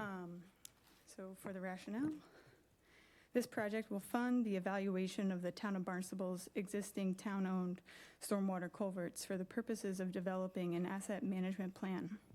The Clean Water State Revolving Fund will provide a grant in the amount of up to $120,000, or 60% of the total project cost. The additional $80,000 appropriation request is for the purpose of funding the town's required match for 40% of the anticipated total cost. The town of Barnstable has many town-owned culverts. However, a complete inventory of these culverts does not exist, and their respective condition is unknown. This project will identify and evaluate the culverts within the town's stormwater drainage network and develop a risk-based culvert asset management plan and capital improvement planning methodology that will support decision makers. The project is anticipated to be completed over an 18-month period. This is a reimbursement grant for $120,000. The town must expend the funds upfront and subsequently submit for reimbursement. The town's match funds for this project will be provided from the general fund reserves, which has an available balance of roughly $29 million. Thank you for that. This is a public hearing. Is there anybody from the public who wishes to speak to this item? Nobody online? Seeing nobody, I would entertain a motion to close public hearing. It's been moved by Councilor Schnepp, seconded by Councilor Clark. All those in favor of closing public hearing? Thank you. Council discussion. Councilor Schnepp. Thank you, Madam President. Thank you, Amber. Does this fit into our larger MS4 compliance, or is this like a separate project? This is really for managing the infrastructure of our town's culvert network, which does pass a lot of stormwater in addition to streams as well. What this doesn't evaluate is any bridges, so that would be like openings over 10 feet wide. But it's really just for us to understand what where the infrastructure is, what its condition is, and where we need to maintain it. Okay, thank you. Yes, Council Starr. Okay, thank you. Good evening, Amber. Is this going to be done in-house? Are you? No, we'll be hiring consultant services to do a large portion of the work. Some of the work will be completed as in-kind services, so we'll be tracking hours through DPW participation in the work. For instance, we intend to conduct a lot of the field assessment portion of the work, so we'll send our own staff to evaluate the culverts and provide the feedback to the consultant on their condition. The consultant will prepare the maps and the reports and cost estimates for what this would ultimately become an asset management plan. So you're basically looking at like drains on the road and then following those to water bodies? It's not necessarily following them to water bodies, but I mean, it's any culvert that exists within the town. I mean, sometimes they just go to a bog and another wetland, and it doesn't necessarily end up in a water body. Sometimes they end up in a water body, so it's any of the culverts. Okay, I was just thinking there's a lot of public knowledge out there. If you get to Barnstable Village, let me know. Okay. Yeah, that's a good point. We actually have a lot of knowledge just within town staff, and there will be working groups with other staff members and other departments to make sure that we're getting as much information as possible that from the institutional knowledge. Okay, thanks. So. Great. Councilor Lucky? Hi, Amber, thank you. Do you know, are there any connections between our sewerage and our stormwater systems, any kind of overflow aspects? Are we totally segregated on those two systems? To our knowledge, we're totally segregated on those two systems. Okay, but this will discover perhaps anything that's, or you don't think there's a possibility? It's not intended to identify, sewage or sample any of these pipes. It's just to identify the condition of the pipes. Oh, just the condition of the pipes. Yeah. Okay, thank you. Councilor Neary. Thank you, Madam President. Thank you. Just so I understand, so this is, the project is going to be estimated about 200,000 then, right, over this 18-month period? Correct. We Total pay cost. 80, we get reimbursed 120. Right. Do you anticipate that it could maybe extend? Would Sorry, there be what was- another ask down the road, do you think? Could this be larger, or on the other side of things, could it be smaller? So, I mean, we spend 100 and we only have to spend 40. Certainly, if there can be additional project savings, we'd like that, but we did request like a scope of work from a consultant to understand what the total cost of the project would be in developing this request. So we don't anticipate it being more than this request at this time. Yep. Any other questions? Comments? No? All right. We need a roll call vote, so roll call, please. Councilors: Bloom, Yes. Burdick, Yes. Clark, Yes. Crow, Yes. Ludke, Yes. Mendez, Yes. Neary, Yes. Penn, Yes. Schnapp, Yes. Starr, Yes. Tamish, Yes. Turkelson. Yes. Thank you. Passes. Thank you. Thank you for the presentation. Next on the agenda, we have a presentation from our Director of Finance, Mark Milne, for the fiscal year 2025 operating budget. And following this, we'll take a break, and then we'll move on to the rest of the meeting.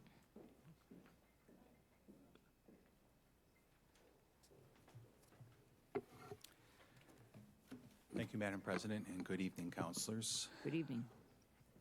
It's nice to hear that Councilor Starr knows where all the culverts are buried in Barnstable. Not all of them. I used to hide in them. Tonight, I want to give you a high-level overview of the FY25 proposed operating budget. We'll be providing you a lot more detail at the beginning of the public hearings at your June 6th meeting.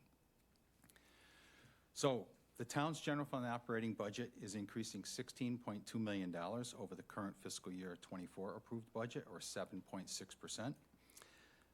This includes an 8% increase for our school operations, a 5.8% increase for our municipal operations, and a 9.9% increase for our other requirements.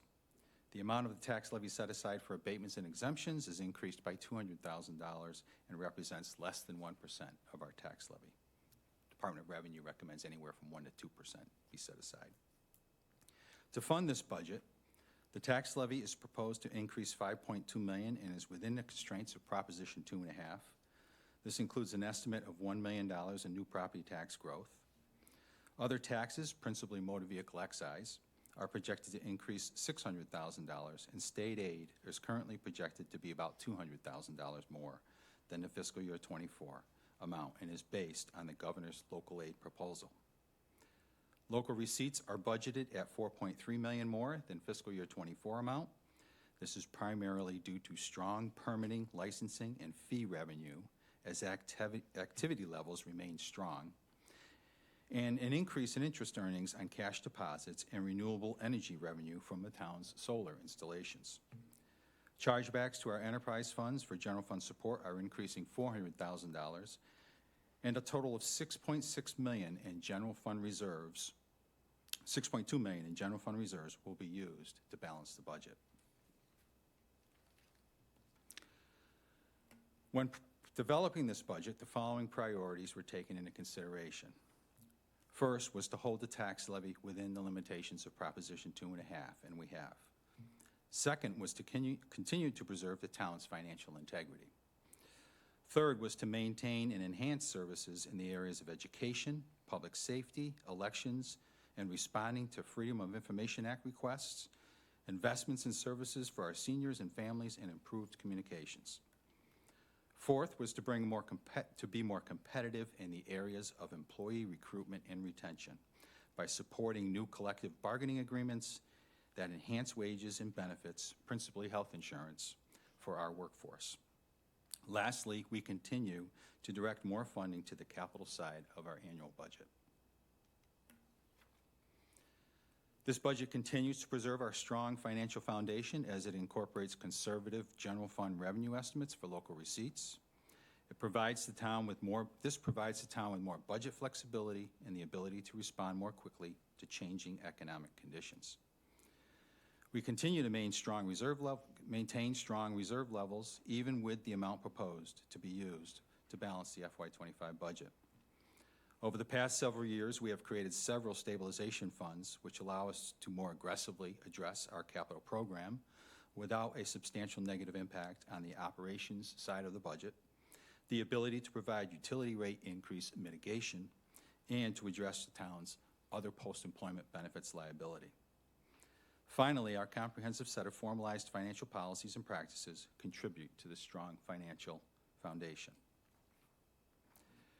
This chart illustrates our conservative estimates for local receipts. Excise taxes for fiscal year 25 are budgeted below the actual amounts received in fiscal years 22 and 23, and fiscal year 24 is projected to finish at or above the FY23 amount collected. Fees and licenses and permits are budgeted below what was collected in fiscal year 23 and where we planned to end in fiscal year 24. Charges for services are equal to what we collected in fiscal year 23, and fiscal year 24 amount is projected to end slightly above the FY25 estimate used for the budget. Fines and penalties are at or below the amounts collected in the past 2 fiscal years, and a more aggressive campaign to collect back taxes owed in fiscal year 24 has resulted in actual receipts in the current fiscal year to be $900,000 more than what we budgeted to date, and we have 6 weeks to go. Finally, interest and other receipts are budgeted below the fiscal year 23 actual amount, and the fiscal year 24 to date amount collected is $4.6 million more than what was budgeted in fiscal year 24. So that'll generate surplus for us.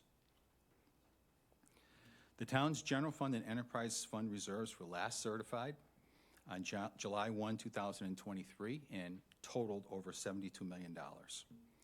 Supplemental appropriations from the general fund reserve in fiscal year 24 and the amount used to balance the fiscal year 25 operating and capital programs total over $16 million. We are projecting to generate $8.4 million at the close of fiscal year 24, resulting in the projected general fund reserve balance to be in excess of $24 million. This is 3 times the Town Council's reserve policy, which is currently $8 million. All enterprise funds are projected to generate reserves in fiscal year 24, and the total projected reserves at the close of fiscal year 24 are in excess of $65 million.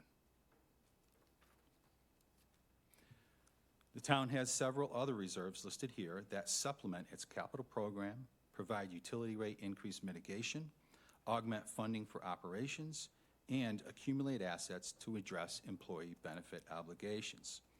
These multiple reserves provide budget flexibility and contribute to that strong financial foundation.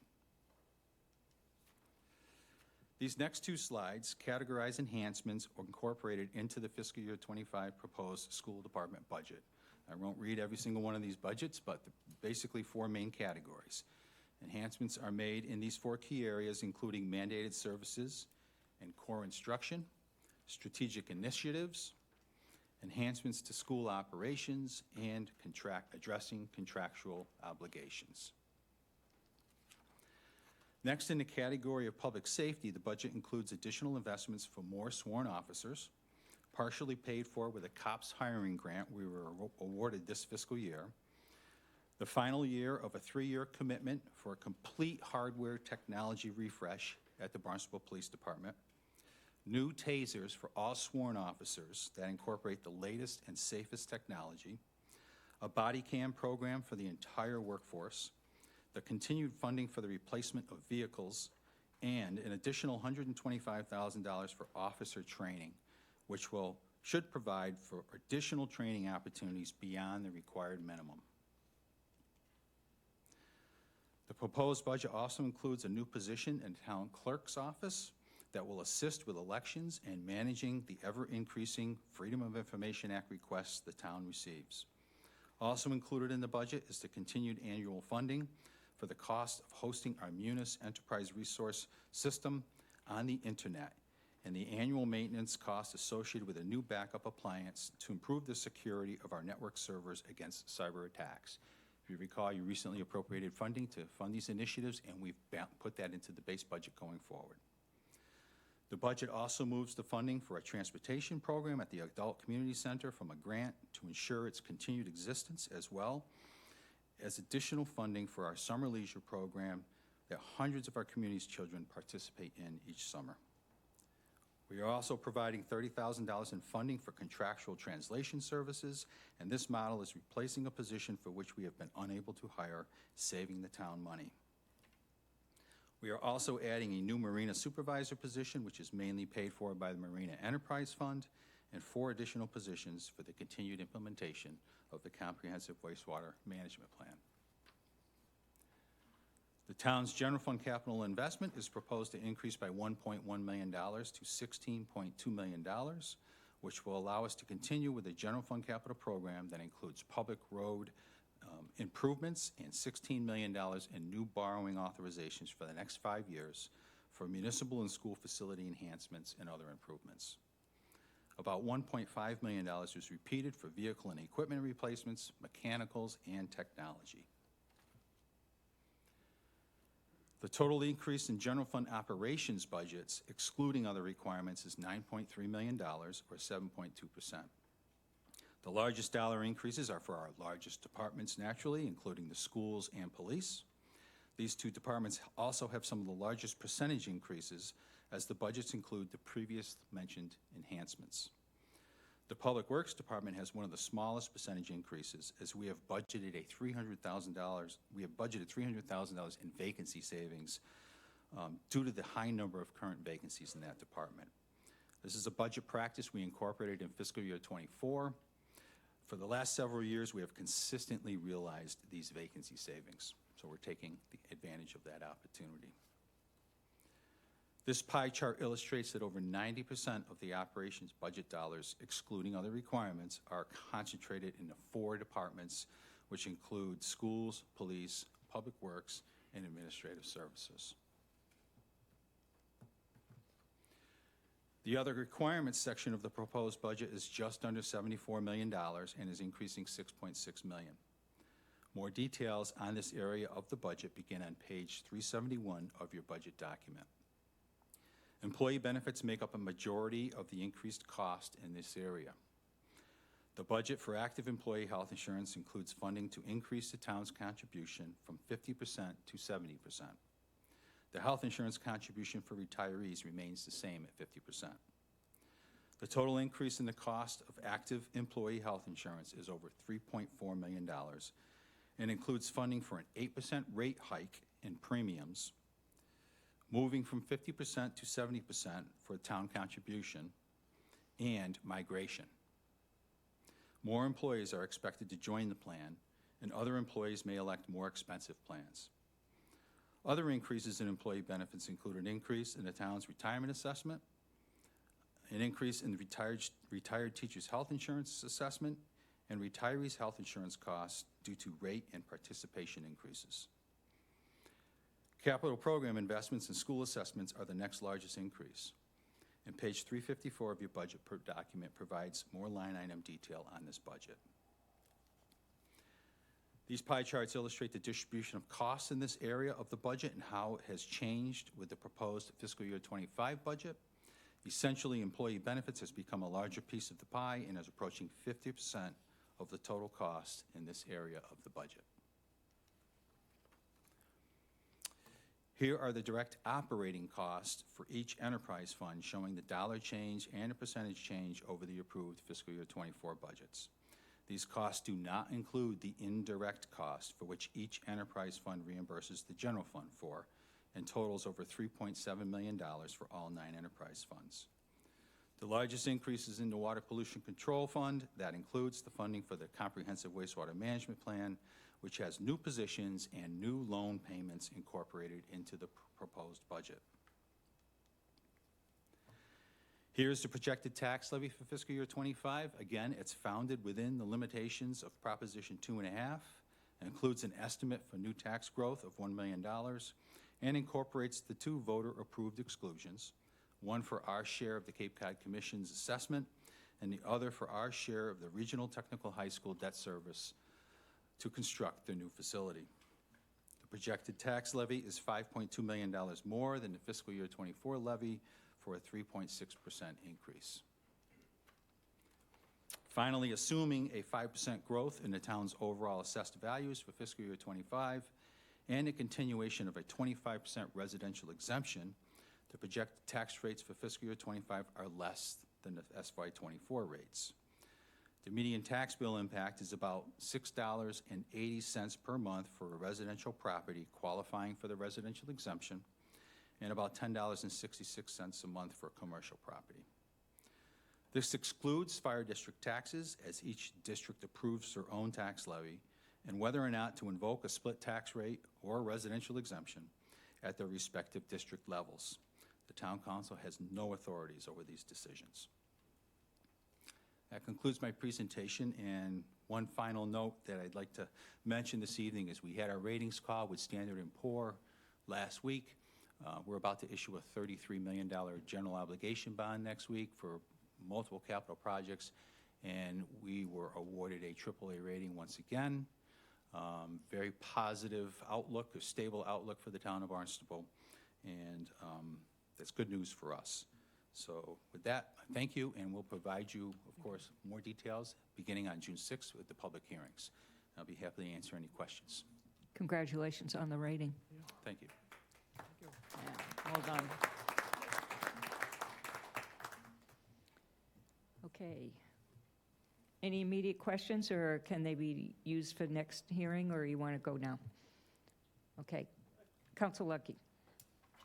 Just 2 quick ones. Mark, you mentioned the new insurance, the split, the 70%. When are the first elections going to happen on that from our employees? You mentioned it hadn't happened yet? Just happened. We just finished our open enrollment period. We just got the new population census data from Human Resources, and we're costing it out. Our initial cost indicated that what we have in the proposed budget is just enough. Excellent. So it's going to be very tight, but I think we have enough. Okay, and the second piece was, I'm always concerned with those vacancies in DPW, and mentioned they've been carried for a number of years. How many years can you carry a vacancy before you think maybe that vacancy is not a viable job? I mean, it just seems like it goes on, and is there any kind of... No, it's a great question, but they're different positions. There are always different types of positions. Oh, they are, so it's not a common... It's not the same position that's vacant for multiple years. Okay, but I mean, there's no state law or anything that you can keep something vacant for 10 years and it's still a viable, there's nothing. That's a local decision. Okay. And then finally, thank you for being such a steady hand. It's just so comforting to know that you're leading this department. It's fantastic. You always are just so clear on everything, and as I say, a steady hand. Thank you. Thank you. Council Starr? Thank you. I had one quick, I'm a little, I would say, confused about the difference between the enterprise fund. Oops. Oh, wait. Yeah. Sorry. I'm sorry. Okay. There's a sewer enterprise fund, and then there's DPW. Does the sewer fund just handle the wastewater treatment plant, and the DPW? Where does CWMP? CWMP. Does it hit both of those categories? Yeah, the CWMP is incorporated into the sewer enterprise fund because it's the sewer. Okay. Right? So all the costs associated with the implementation of the CWMP, including the debt service and the staff that's managing the implementation, is part of the sewer enterprise fund budget. However, it has a separate funding source. It's not on sewer rates. We're using a combination of all the other funding sources that we've created to cover those costs, including meals taxes, rooms taxes, subsidies from the Yeah, Cape and okay. Islands Water Protection Fund, and so forth. So if DPW is adding 4 positions, they have nothing to do with with the CWMP? No, the 4 positions that we're adding for the CWMP program are part of DPW staff, Okay, but they're in that sewer enterprise fund, okay. Thank you. funded with unique revenue sources and not on sewer rates. Okay. Yeah, okay, thank you. And if I might circle back to Councilor Lucky's question about vacancies, we do have an administrative policy in place that reviews the necessity of any position that's been vacant for 6 months or more, and whether or not to continue funding that going forward. You're welcome. Councilor Neary. Thank you. Mark, AAA rating, what's that relate today when you go out to bid for rates? Just curious now. Anywhere from 10 to 25 basis points is the estimate as to what it saves you.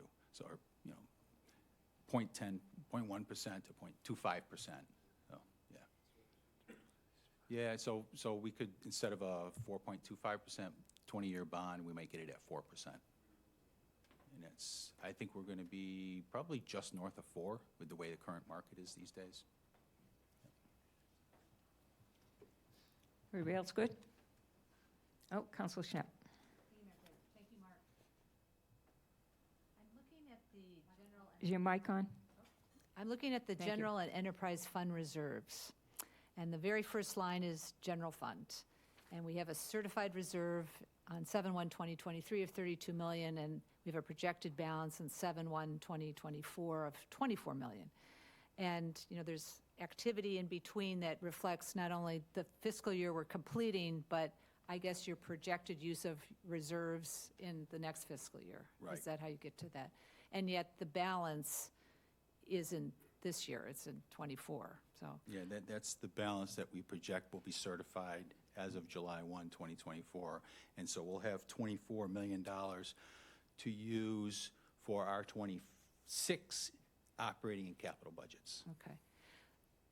So how does that balance compare with the number that was used in the appropriation item that we used where it said the available balance is 29,068,777? I mean, so that there's a difference of $5 million between now and the end of the fiscal year? Yeah, so the certified balance at the beginning of the fiscal year was at $32 million.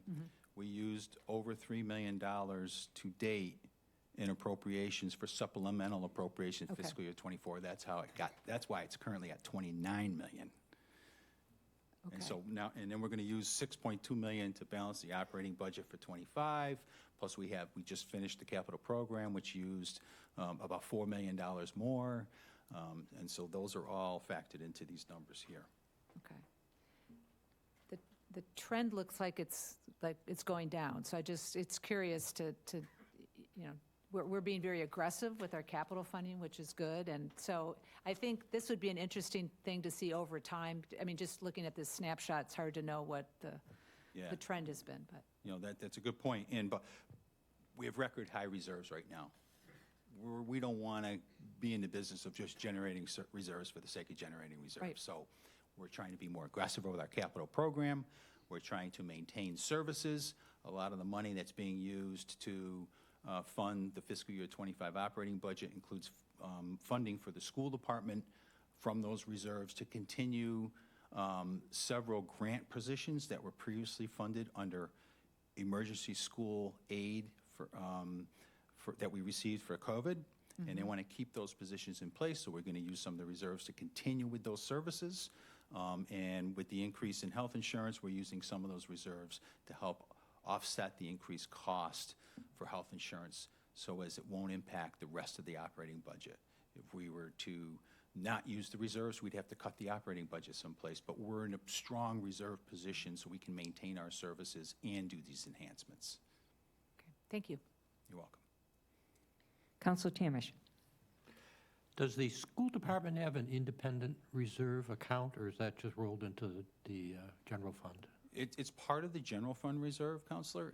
We have an agreement to share that general fund reserve between municipal operations and school operations. So that projected balance at the end of this fiscal year of $24 million is allocated between those two operations. And I don't have the number as to where that will be yet, but it's about maybe 14, or after we set aside $8 million for the council reserve, and then there's a few $1 million for each one of those areas, each one of those operations. Thank you. But they can't spend that without town council approval. Anybody else? Okay, thank you very much. Thank you. We'll see you at the next meeting. Oh, wait a minute. Council Clark has a question. I'm so sorry. Thank Sorry. you very much, Director Milne. So will we be getting a presentation from the CFAC to? On June 6th, you asking? Yes. Thank you for mentioning that. I was emailing with committee members back there tonight, and I found a volunteer from the committee to come forward if you would like to have them present their operating budget report, which I provided all of you this week. One of the committee members is willing to do a presentation similar to what they Why did not? for the capital program, so Good I'll idea. invite them. Thank you. All righty, thanks. You're welcome. Okay, we're going to take a 10-minute break and see you after that.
Everybody could take your seats. We could get on with the business of the evening.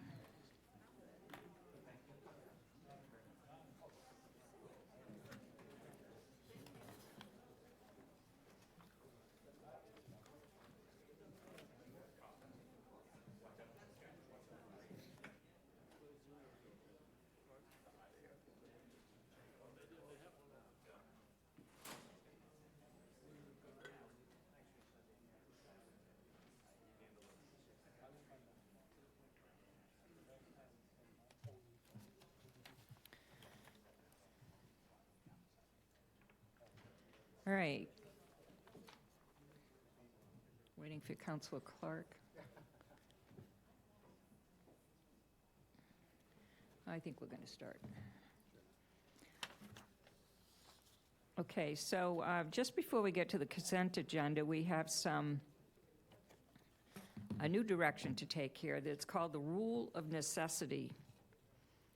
And on the advice of the town attorney, I'm invoking the rule of necessity on behalf of myself and the other members of the town council to allow all of us to participate in item number 2024-200, which is the fiscal year 2025 appropriation for the town council operating budget.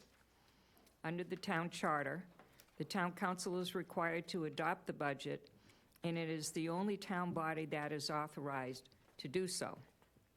I am disclosing that all of the town councilors have a financial interest in item 2024-200 because that item contains funding for town councilor salaries. I ask that each, no comment on the size of the salary. I ask that each councilor raise their hand to signify that they have a financial interest in item 2024-200 as I just described, and I ask that the town clerk include this information in the minutes of this meeting. We so raised our hands, everybody has. And shall we go and actually vote on moving this item now, or shall we just? Okay, I need to read the next one first. On the advice of the town attorney, I am invoking the rule of necessity on behalf of councilors Tamish, Crow, Mendez, and Neary to allow them to participate in item number 2024-205, notwithstanding their financial interests in that item. If they recuse themselves, we would not have a quorum for that item. Councilor Ledec is absent tonight, but since he also has a financial interest in that item because he receives health insurance through the town, the lack of quorum is not caused by his absence. Under the town charter, the town council is required to adopt the budget, and it is the only town body that is authorized to do so. I ask each councilor to disclose their conflict for the record.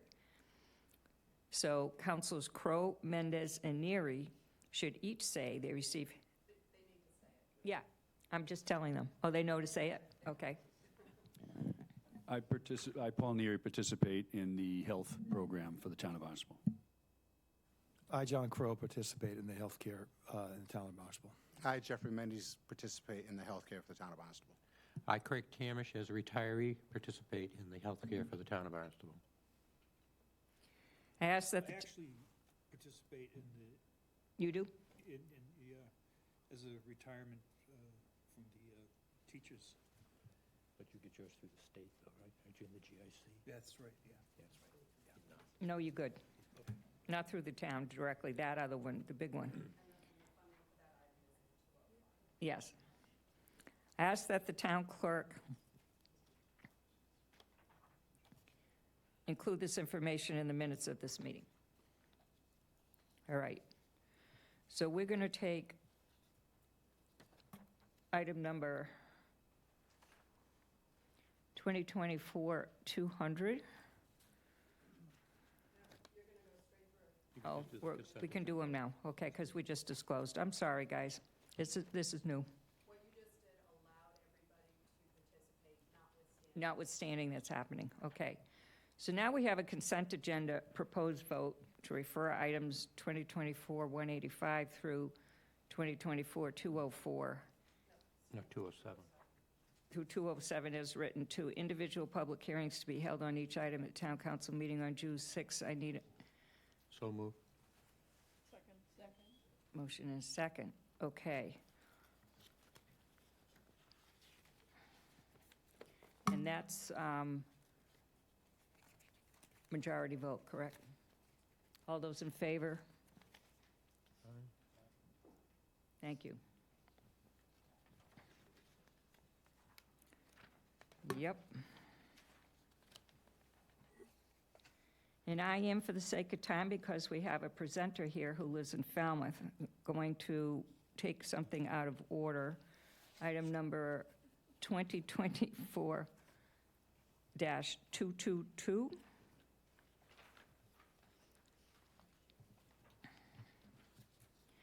Councilor Schnepp, would you like to read that item? It's on page 48. Make a motion to... Yes, thank you, Madam President. This is an item of new business that may be acted upon by a majority vote. Item number 2024-222, approving a conservation restriction from the Barnstable Land Trust, Inc. to the Compact of Cape Cod Conservation Trust, Inc. As written. We need a second. Seconded by Councilor Clark. Okay. Good evening, Madam President, Town Councilors, Kate Connolly, Assistant Town Attorney, and with me is Janet Milkman, the Executive Director of the Barnstable Land Trust. I'm going to read the rationale, and Janet has a few slides she'd like to show, and then we can answer any questions.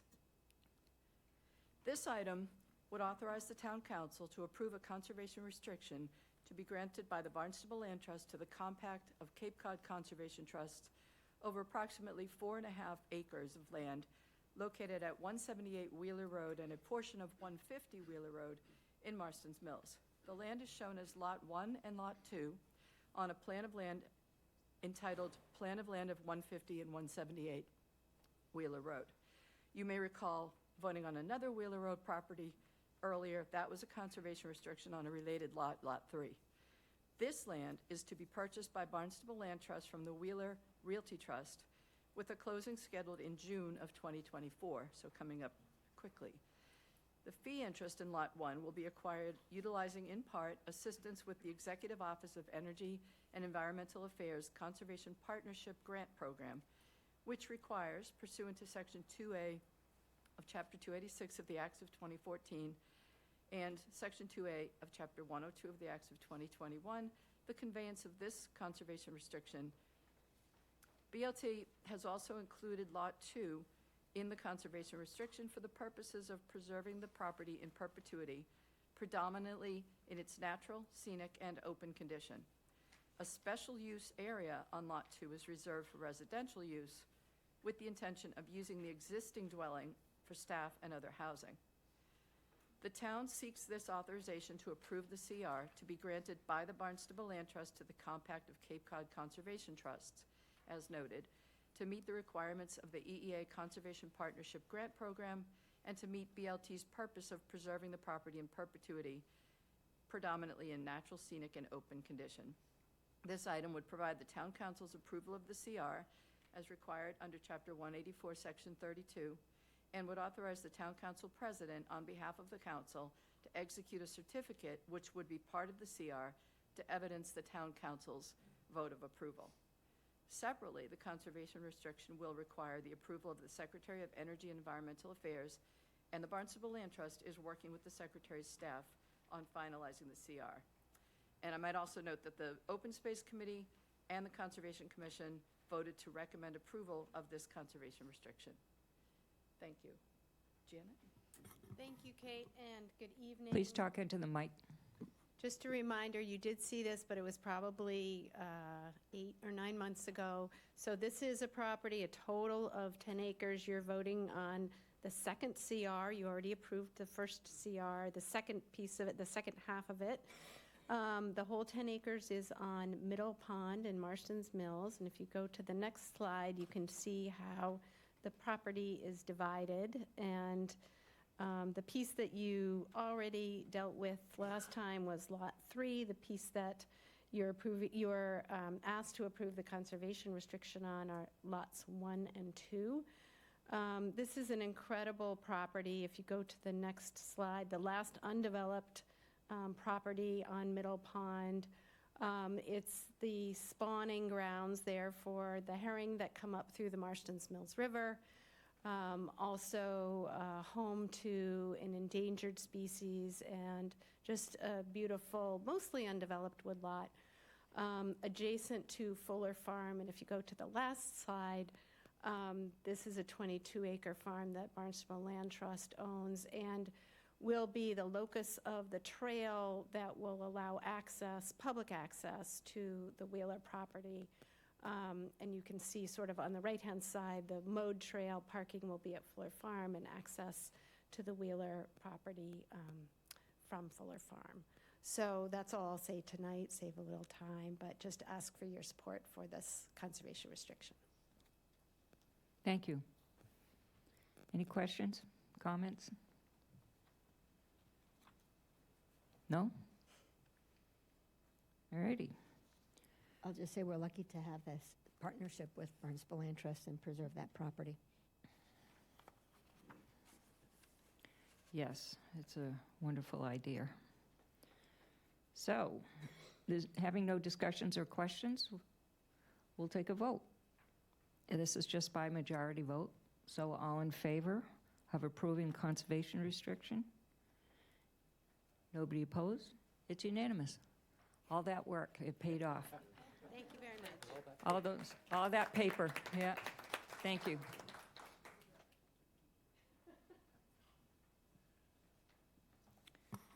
Okay, started item number 2024-211, appointments to board committee. Council Nair, do you want to do that? Page 31. 211. Let's see here. 31. My pleasure, Madam President. We've got some new business. This is a first reading, and we will refer it to a second reading on June 6, 2024. It's item number 2024-211, appointment to a board, committee, or commission, as it's written. All right, we have a motion and a second.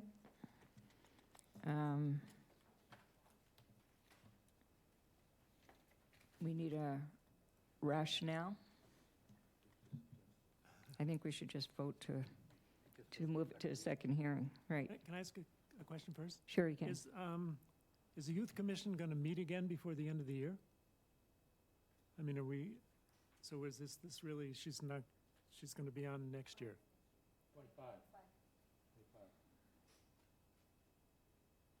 Yeah, but I mean, okay. Thank you. Well, it'll expire a year from the appointment, so it would be June of 2025, correct? My question was, is there another meeting this year she could go to and be an actual member? If we moved it forward? Do you mean suspend the rule and vote her in today? Excuse me, thank you. Somebody understood. Can you read between the lines? So, I don't know when they not. meet, so Okay. I can't answer the question. Okay, thank you.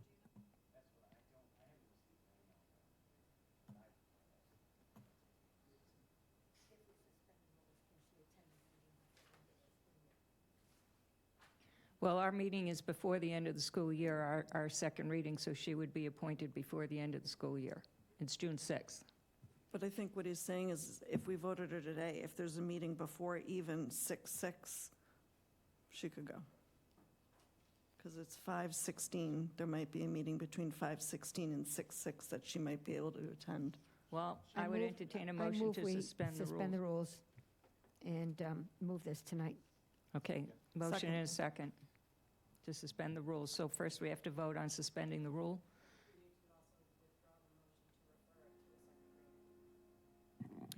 We need a motion to do that. Move to withdraw. Do I need to do it? Move to withdraw the Item 2024-211. 211 to make the appointment to the board, committee, or commission referring it to the second reading. I move to withdraw that. Motion is second to withdraw, to move it to June 6th. Okay, all those in favor of that?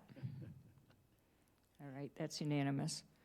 And Now I move that we suspend the rules and move 2024-211, appointment to Board Committee Commission, so that we can vote tonight. we have a motion and a second on that. All those in favor of suspending the rule? That's unanimous. And finally, we get to vote on the appointment of 2024-211 Emma Sawyer as a student member. We have a motion. I move that we move 2024-211, appointment to Board Committee Commission for tonight. And there's a second? Yes, seconded by Councilor Crowe. Any other discussion? Okay. All those in favor? It's voted unanimously. Phew. Thank you. I thought it was a simple one. Thank you, Kristen. All right. 2024-214. Councilor Mendez. This is new business, item 2024-214. This is a first reading, referred to a second reading on 6/6/2024. Appointments to a Board Committee Commission Ad Hoc Committee to assess and recommend strategies for housing creation within the town. Maryann Barboza, registered voter. Hilda Haye, Chair Housing Committee. Rick Presbrey, registered voter. Laura Shufelt, registered voter.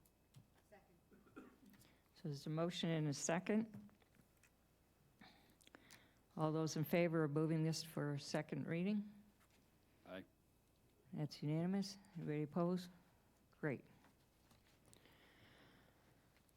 Item number 2024-215. Councilor Crowe? This is an item of new business for first reading and referred to as second reading on June 6, 2024.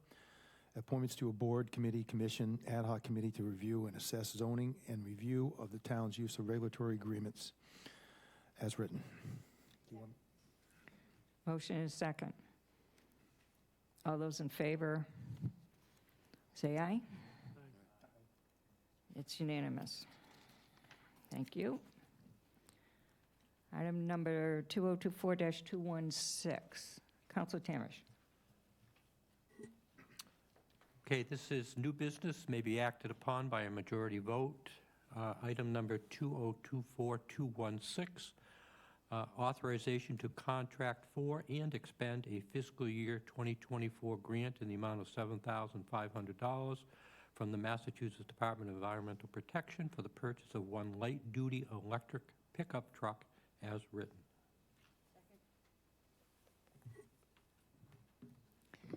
Hello. Good evening, councilors. My name is David Anthony, Director of Asset Management. Bringing before you another piece to the puzzle of a larger acquisition of 3 electric vehicles.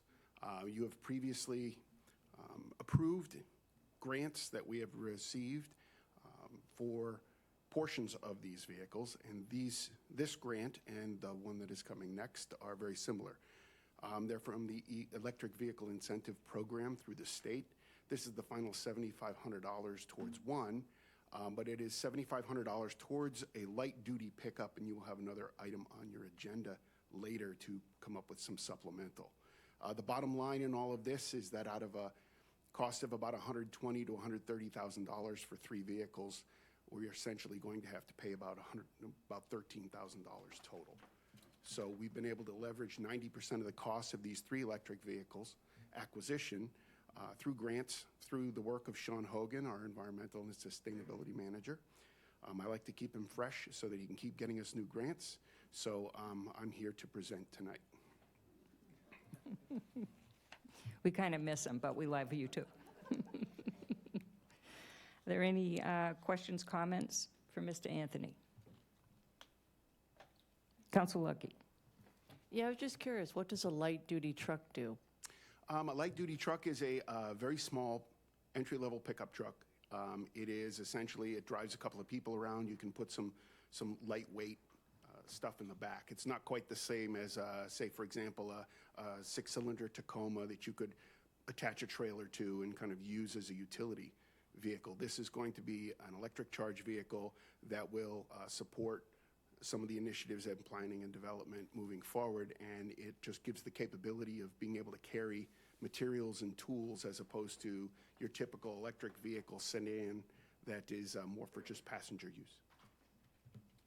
Just curious, I mean, will it have a covered back or an open back? I believe right now it's going to be an open back. We could certainly look into that if necessity needed to have a covered back, but I think it's just a matter of having a vehicle like this as a utility to be able to move boxes and things like that instead of trying to cram them into the back of a typical EV sedan. Councilor Starr? Thank you. This is wonderful. Where do you plan to charge these? Yeah, do you need extra charging stations, or are you going to use the ones out here? So we are going to use the ones that are out in the town hall parking lot right now. We park the cars over at the Armory. We have one Chevy Bolt now. Yeah, we have see. received one. Right. We have one that is committed, and then we have this one that is on the lot. It's worded specifically so that if those specific vehicles that we have on reserve are not available when we go, we'll get something to the equivalent of it. Mm-hmm. But the electric chargers that are here in the school administration parking lot will be used. At some point in time in the very near future, we hope to upgrade all of those and move these particular older models over to the Armory, where they will be used for fleet charging specifically for town vehicles. Okay, great. Thank you. This is great. Any other questions, comments? All right. This is a majority vote, so all those in favor? Aye. That's unanimous. Thank you. Council Bloom, you want to read item number 2024-217. Did we already do that? No. I didn't think so. 217. Thank you, Madam President. This is new business, may be acted upon by a majority vote. It is item 2024-217, authorization to contract for and expend a fiscal year 2024 grant in the amount of $7,500 from the Massachusetts Department of Environmental Protection for the purchase of one light-duty electric vehicle. Motion and a second. Rationale. Similar to the one that we just did, this will be the third vehicle in our growing electric vehicle fleet. This will be a Chevy Bolt, just like the one that we have already in our possession. The intent here is that the two Chevy Bolts will be assigned to take the place of gas-powered combustion vehicles that are currently used by like our regulatory services, or there are some other departments that have some sedans that use gas-powered vehicles. The leases come due this fall, so what we would do once we have these vehicles is assign them and simply lease two fewer vehicles, which would also be a savings to those departments that don't have to make lease payments. Sounds like a plan. Any questions, comments? All those in favor? Aye. It's unanimous. Thank you. Thank you. Item 2024-218, Councilor Turkelson. This is an item of new business that may be acted upon by majority vote. Item 2024-218, transfer order in the amount of $65,900 from fiscal year 2024 personnel budgets to fiscal year 2024 operating expense budgets in the Community Services Department for the purpose of funding outside professional services, equipment, supplies, and materials. We have a motion and a second. Mr. Ganella, rationale, please. Good evening, Madam President, members of Town Council. Chris Ganella, Director of Community Services. The Community Services Department General Fund and HYCC Enterprise Fund are projected to have significant salary savings due to numerous vacancies throughout fiscal year 2024. The General Fund operations are projected to generate approximately $100,000 in savings, and the HYCC's Enterprise Fund is expected to generate $50,000. As a result, this presents an opportunity to utilize a portion of these funds to procure outside professional assistance to purchase equipment and supplies and materials that were not included in the fiscal year 2024 budget. We are requesting to utilize $31,100 of general fund salary savings for the following: $9,000 to purchase 4 Moby mats to be utilized at C Street Beach. These mats are 5 feet long and 5 feet wide and 50 feet long and would provide better access to the beach. $10,000 to purchase 2 Conex storage containers. We have 4 sheds at the HYCC.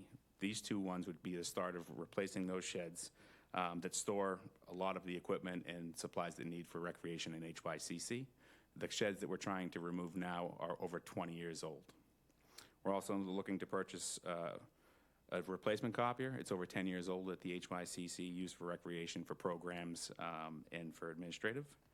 $4,100 for a touch view monitor with stand similar to the one at the Selectmen's Conference Room and the one at the BACC. We'd use that for presentations, orientations, and staff training. $4,800 to purchase Centerville Recreation building furniture. The Centerville Rec is used by all different kinds of user groups and used for all kinds of events. We're looking to purchase 6 new tables and 54 chairs with the storage racks, similar to what we purchased at West Barnstable Community Building last year. And additionally, we're looking to request and utilize $31,100 of the HYCC Enterprise Fund salary savings for the following: $8,000 to pay for much-needed upgrades to the scoreboard equipment. The HYCC scoreboard equipment is over 14 years old and in need of some improvements and modifications that will extend its useful life and make it more user-friendly for our user groups.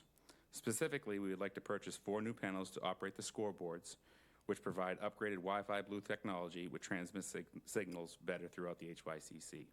We would also like to purchase 3 new key cards so we can reprogram the panels to each specific area of the facility: Kennedy, Butler, and the gymnasium. $9,000 for audio upgrades. Again, the equipment's 14 years old, and we're looking at trying to refurbish the sound panels at Kennedy, Butler, and the gymnasium. $3,000 for resurfacing and maintenance of the pool tables and the game room equipment. Historically, we replace this felt every 2 years, and we have also other games and equipment in the youth center that need to be inspected, recalibrated, and repaired. And lastly, we're looking for a $9,000, we're trying to create a workstation, a secured workstation at the entrance to the gymnasium at HYCC. The process, we're trying to make a lot of improvements, and you'll find that with the budget coming up, the budget hearing, the level of customer service that we're providing, and safety to the staff. We would like to set up this area similar if you've been in the bottom level at the rink, the same kind of a workstation, a POS system, and really kind of capture everybody who's coming in and out of that gymnasium area. Fiscal impact.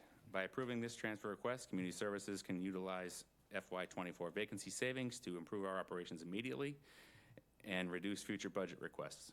With that, I'll be happy to answer any questions you may have. Questions, comments? Council Ledec. Yeah, I didn't know. Do you have to pay to go into the gym? It's a membership, the HYCC membership. Okay. But are they just flashing it? Like on the skating rink, you actually are paying, right? That's what you said. It's going to be similar to when you do the, but are they flashing a card or what are they doing? It's similar to the BACC. There's a membership card. So if you're a student, you get it. And that's what I'm saying. Sometimes when you walk in behind the glassed-in area now, someone could be in line and you're not capturing who is coming in and out of that gym. So we're trying to get that system so you can, similar to going when you go into the Barnstable Adult Community Center, you can scan your card and have access. But would there be scanners for each, like in the game room too? I mean, no, where it's located outside in that corner is right outside of the gymnasiums, which has the vantage point to look into the game room. For both, okay. Yes, thank you. Any other questions, comments?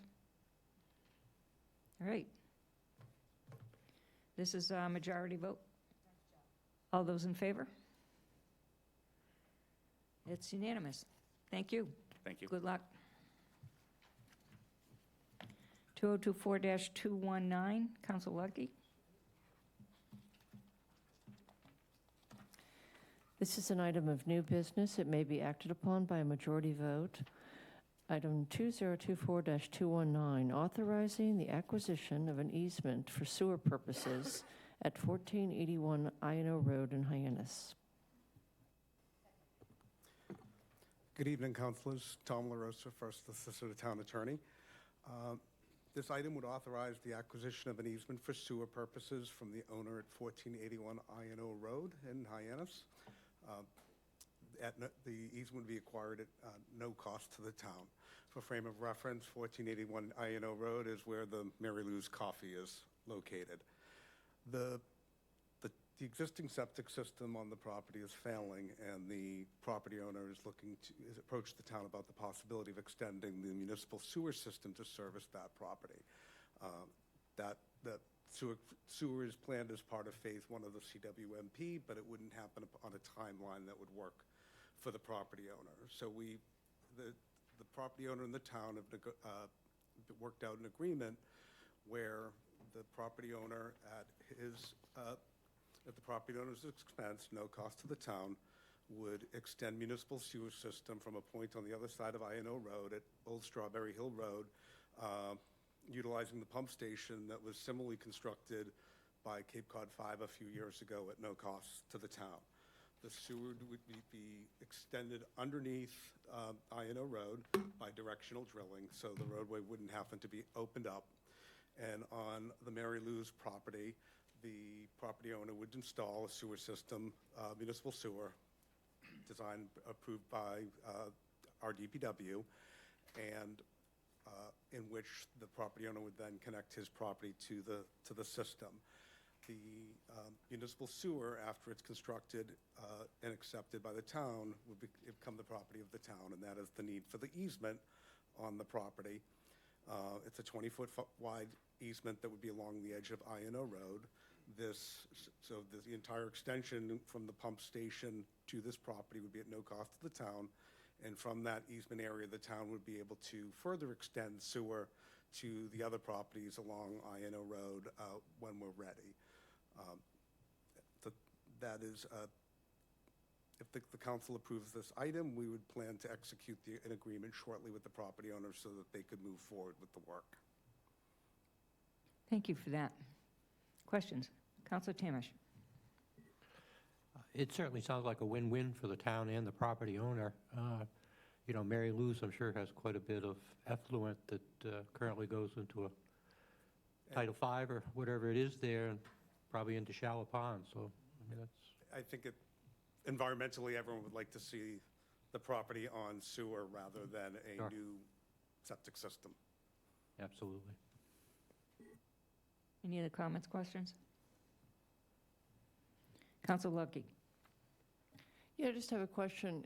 Are there other ones surrounding it, like the sporting store and other things there? Are those, and the gas station, are those on septic still? I understand that there may be other property owners in the vicinity that might be thinking of hooking up at some point, but there's nothing concrete on at this point here. Whether to extend that further along. But as we would extend it, we would get easements from the other property owners to keep the system moving. I understand what you're asking. No, that would be great. And I do know that this recently changed hands and property ownership, so I applaud this. And it's happened in my precinct. Some of my constituents, one person extended it a lot way, and then the other people went into it. So it's nice when we have this ability to do this, to extend it with people being very generous with their own funds and doing this. All right. Any other questions, comments? Ready to vote? All those in favor? It's unanimous. Thank you, councilors. Thank you. Item 2024-220. Councilor Schnapp. Thank you, Madam President. This is an item of new business requiring a first reading and a referral to a second reading on June 6, 2024. Item number 2024-220, amendment to the Administrative Code to designate the non-councilor members of the Ad Hoc Committees created under Town Council Items 2024-166C and 2024-166D as special municipal employees for purposes of the state conflict of interest law. Second. Okay, there's a motion and a second to refer to a second reading on June 6th. All those in favor? Great. Thank you.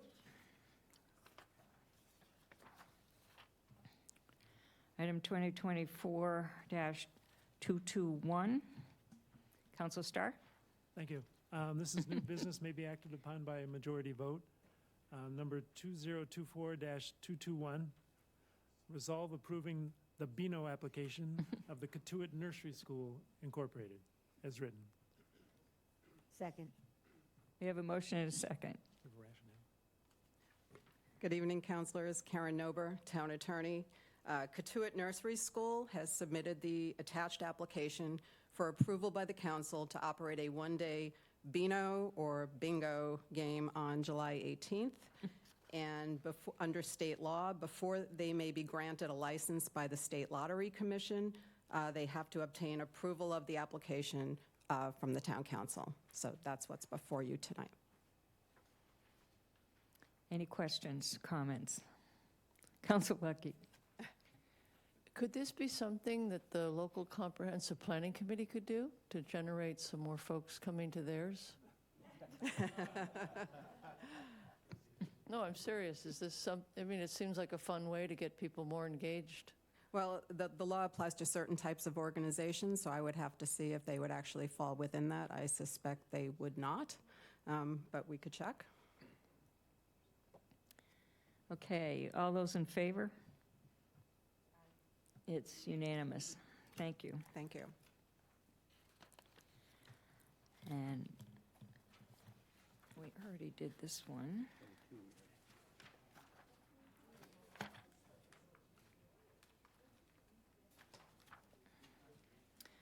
Item number 2024-223, page 74. That's me, is it me? That's you, Okay. Councilor Burdick. Got it, thank you.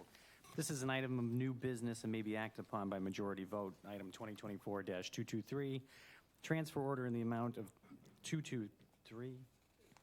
Two? No, we already did two. See, you're confusing me. You're right, 223. Right.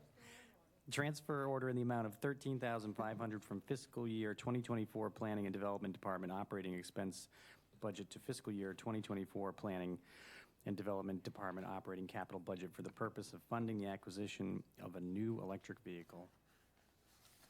Is there a second? Second. All righty. Rationale. Thank you, President Penn. Elizabeth Jenkins, Director of Planning and Development. This is a follow-up item to Mr. Anthony's $7,500 grant acceptance and a request to move $13,436,000 from the Planning and Development, specifically the parking budget's operating capital budget, to our operating expense budget for the purpose of purchasing one of the electric vehicles, in this case, the light-duty pickup truck.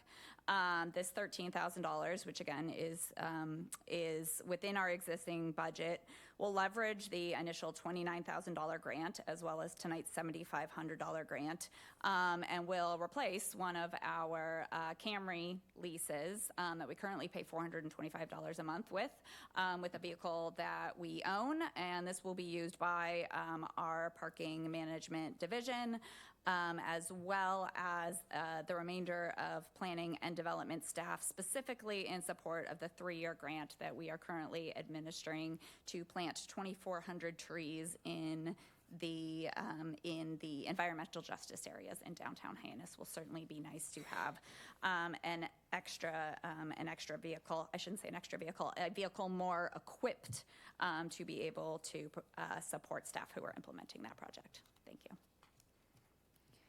Thank you for that rationale. Questions? Council Lucky. But you're going to have a contractor delivering the trees. You're not putting trees in this. You're just doing... No, Okay. exactly. So there is a very detailed operational plan in which contractors deliver trees and take them to various locations. And then we actually have a heavy-duty pickup truck as well with DPW that helps assist with the movement of tree stock. Any other questions? Nada? All right. All those in favor signify by saying aye. Aye. It's unanimous. Thank you. Thank you.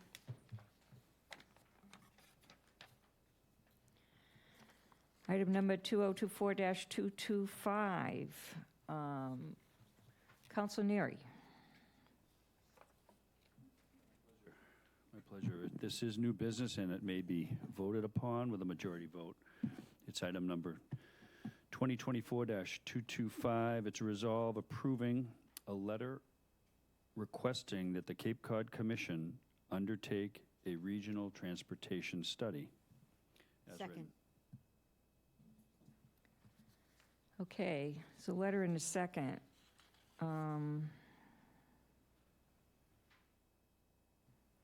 This letter was an original letter, but it was edited before this. And there was a statement in there saying that we wanted to support County Commissioner Mark Forrest's efforts to support this regional transportation study. So that's what the letter will say. It doesn't change the meaning of this or the fact that we wish to support this effort for the commission. I'm just letting you know that this isn't the exact verbiage that's going, for full disclosure. But, yeah, do you want to read that last paragraph? I don't have it with me. Thank you. Okay, Karen Ober. The last paragraph reads, let's see. The Cape's transportation focus cannot just be on the anticipated replacement of the canal bridges. Now is the perfect time to consider the multiple ways people travel to the Cape and how residents, visitors, and the seasonal and year-round workforce reach their destinations on this side of the bridge.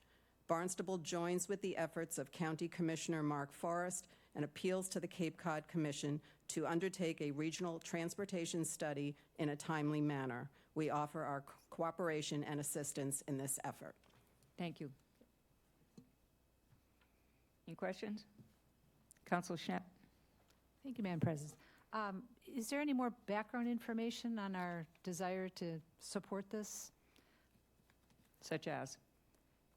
Well, the Cape Cod Commission has a regional transportation plan that's community-driven, performance-based, and considers the unique challenges and opportunities of the region and establishes spending priorities to allocate available surplus transportation funding towards transportation infrastructure projects for Cape Cod. So is the issue that the current transportation efforts of the Cape Cod Commission aren't inclusive of other transportation issues that we find compelling? No, it's basically that the Cape Cod Commission did a regional transportation study too numerous years ago to remember when it was last done. And the county commissioners have been talking to the Cape Cod Commission about doing a new study to update that. So it's not a plan, it's a study. There's a difference. Okay, so we are supporting those efforts for a new study regionally. So there's a reference to one of the commissioners. Are you saying that the entire Cape Cod, or the Barnstable Regional County Commissioners are all in support of the Cape Cod Commission doing a transportation study, or just Council, or Commissioner I've only Forrest? talked to County Commissioner Forrest. I can't talk to the whole county board.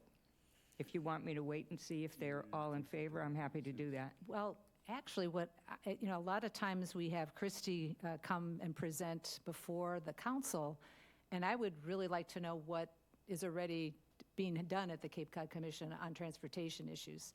And based on that report, I would be possibly very much in favor of asking for additional study to be done. This letter would serve to motivate the Cape Cod Commission toward actually scoping a new study, because they've said they want to do it, and they said they'd be happy to do it. Then they said they'd be happy to do it again, and it hasn't happened. So we're just trying to light a little fire under them, saying, hey, we're here, and we'd like to hold hands with the county and have you guys consider please doing this. So it hasn't been scoped yet or anything. It's not on the table at this point. Okay. We're trying to motivate them. Yeah, and I guess I just am a little bit unclear what our motivation is to motivate them. And without additional information about, I mean, we are pretty aware of their involvement in water and wastewater and the regional policy plan and the regional housing strategy, but I, for one, am not as familiar with the work that the commission does on transportation. I know that a lot of it's tied to both federal and state transportation funding. And so would this be a unique study that goes beyond what they're already doing? So. Councilor Ledec? Yeah, I think I can speak to that a little bit. Paula, when I read the transportation study, and you read it beautifully there, and you said surface transportation, they're very narrow in their focus there, and they do really focus just on surface transportation, that being mostly vehicular, and some, bike paths and things like that. Again, as I mentioned earlier, a lot of what they do is focused on grants that exist to do complete streets, bike trails, bridges, roads, that kind of thing. And what they miss is something, we have talked a lot about up at the dais here, is the maritime piece, the steamship authority and the transportation in the maritime. And that's completely absent. And I think we need a regional body such as the Cape Cod Commission to reach out beyond our region to New Bedford and consider, and we've all talked about some of the impacts the steamship authority has. So that's one component. And then the other one, I am the liaison to the Airport Commission, and they recently voted to support this study. And I think that dovetails on their desires to have this study. And one of the other things is the rail piece. And the Cape Cod Commission doesn't do a whole lot with that. And there's a lot of discussion of rail, especially the movement of waste off the Cape using the railhead out towards Joint Base Cape Cod. And we have the one, the flyer that comes here. So this is much, I've read their entire transportation plan, and I found it very limited. I mean, it's as I said earlier, it's fantastic to leverage grants in specific areas, but it's not very broad-based. And what it's missing is the rail, the maritime, and the air piece. And I think that's what would open the discussion here. So I'm very much in support of this, and I think President Penn said it'll just give a little nudge. It'll complement the work that Mark Forrest is doing. And, the one amendment I would put is to put a courtesy copy to the Barnstable County government of this letter to show that we did send it and to keep them in the loop. As I mentioned earlier when Wendy Northcross was here, in terms of, being more involved with the Cape Cod Commission, too, with our regional representatives. I don't think I've ever seen Representative Princey here or heard from him, but to get more of a dialogue going with our Barnstable County government. So I really support this. I think it's great and it's long overdue to broaden our vision. So do you want to make a formal amendment to add the CC to the county commissioners? I can do that. I'd like to amend item 2024-225 to include a courtesy copy to the Barnstable County government. Second. All those in favor of the amendment? Hold your hands up so we can count, okay? 1, 2, 3, 4, 5, 6, 7, 8, 9, 10, 11.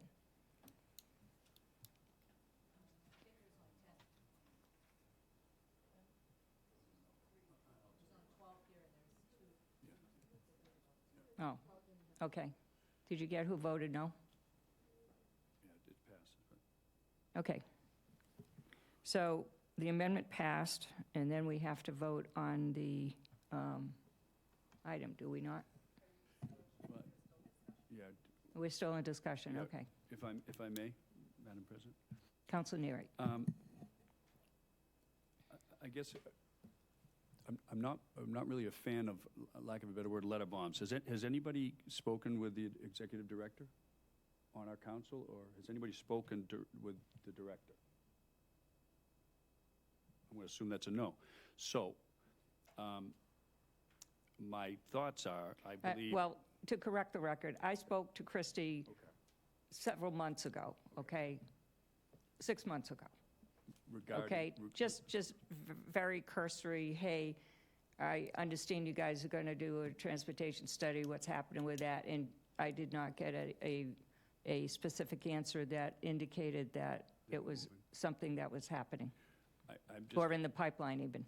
I'm a little old school in the fact that I just always kind of feel like press the flesh, for lack of a better word. Talk to them, have a conversation. I can almost guarantee you, I think the executive director comes by here maybe once a year, maybe once every 2 years. I would be very surprised if on a phone call she wouldn't be here at the next meeting. So in these particular, this could absolutely be a worthwhile thing. I think we can just do think- all of the above. We don't do just one thing. I mean, we can send a letter. I agree, but We can invite her to come and talk here. I mean, we could do everything, but I just think it's premature. I think you have the conversation, you talk about these things, and then, I mean, in all reality, you could say, by the way, we'd like to submit a letter, and this is what the letter would say. And, you know, I hope you're in support of it, and I mean, she's the director. It will also help to, let's say, get her troops in line to address it. I'm just not a fan of sending letters for letters' sakes. They come in, and it may have the effect that we're all looking for. Again, I don't know the whole background of this, but I'm just not, it's my opinion. I'm not a fan of just sending which you're letters out entitled saying- to. Any other comments, questions? Anybody in favor, ready to vote? In favor of sending the letter as amended? I'll say aye. 1, 2, 3, 4, 5, 6, 7, 8, 9, 10. I guess it's 10. So there's 2 noes? You shout, yeah. All those opposed? 2. Thank you. Okay, item number 2024-226. Council Clark? Thank you, President Penn. This is new business first reading, referred to a second reading on June 6, 2024. Item number 2024-226, reappointments to a board committee commission. Resolved that the Town Council reappoints the following individuals to a multiple member board committee commission: Airport Commission, Wendy Bierwirth as a regular member to a term expiring 6/30/2027. Norman Wheel as a regular member to a term expiring 6/30/2027. Is there a second? It's been moved and seconded. All those in favor of referring to a second reading on 6/6, say aye.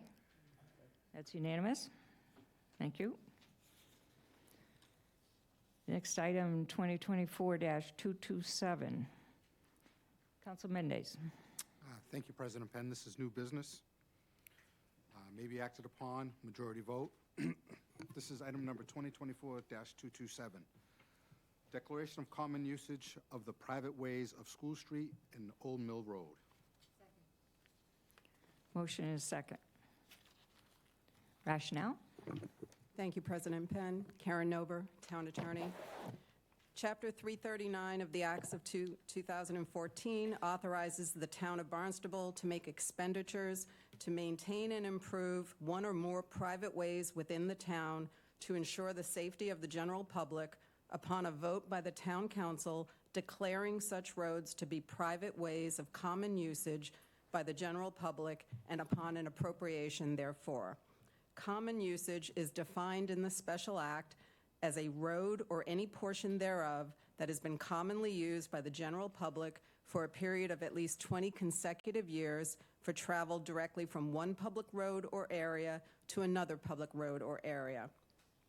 Approval of this item will allow the town to fund the improvements needed to the roads listed in the vote from the special revenue fund dedicated for sewer construction and improvements to private ways created under the special act. That's the fund that Director Milne was just talking about with you.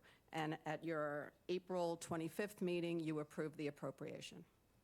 So this would allow you to allow us to actually use it. Always a good idea. Yep. Any questions? No? All those in favor? All right. Did you not vote, Councilor? It's a no? We have 11 yes and 1 no. Thank you. Thank you. All right. Next on the agenda is the proposed resolve to approve the Town Council Presiding Philosophies as presented in draft form at this meeting. So I'm going to read an introduction to this. As we head into what I hope is a productive discussion regarding the draft presiding philosophies before us tonight, I would like to review the rationale for the creation of this written document. Although every town council before this presiding council has operated according to their own philosophies, never before has any council actually defined what their philosophies were in writing, or even necessarily communicated their philosophies to every council member. The purpose of putting them in writing is to provide guidance and direction to our town administrators, as it is up to our town managers to assure that town business is being conducted in this manner. Presiding philosophies are different from a strategic plan or any other document, in that they establish the principles by which all other decisions are made. They also govern the norms, attitudes, and standards of staff's accomplishments. If presiding philosophies are adhered to, they eventually define the culture of the town.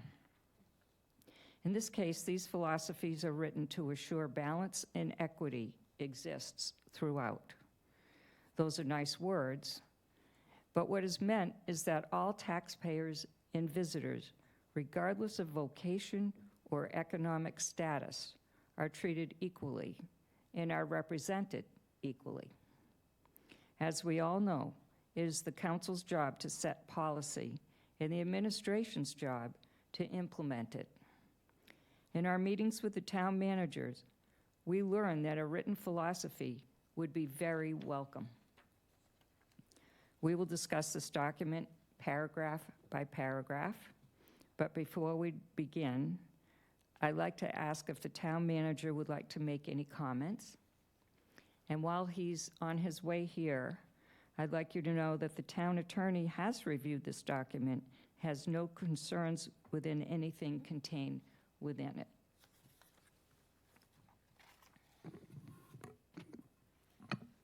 Good evening. Good evening. Mark Ellis, Town Manager. Thank you for the opportunity.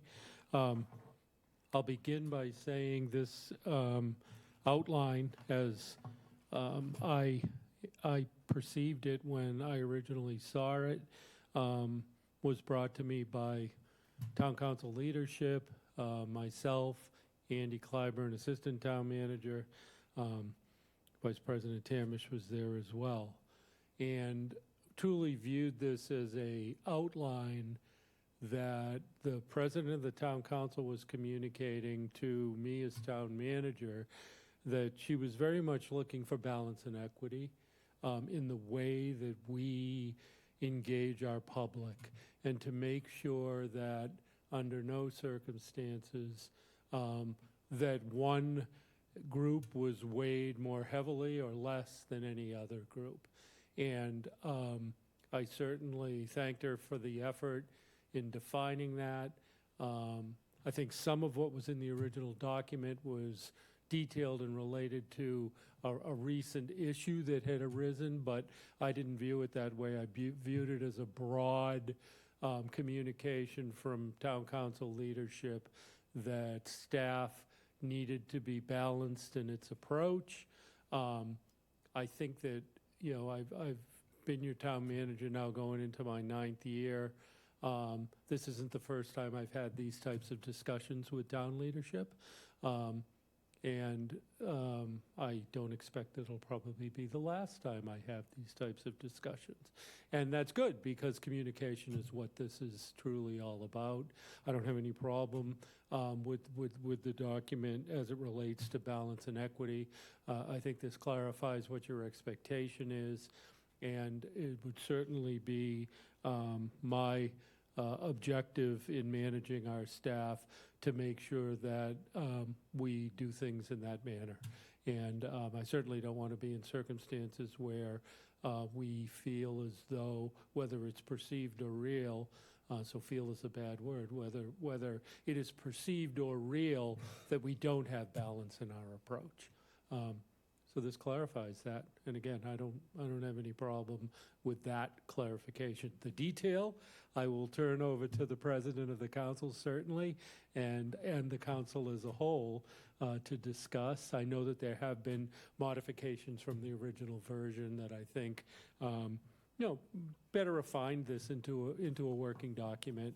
And as we're clear from a process standpoint, it was brought to myself and the assistant town manager for a couple of meetings, was under review. There was back and forth in the initial meeting, and then subsequent to the second, I think, meeting, we invited planning staff in.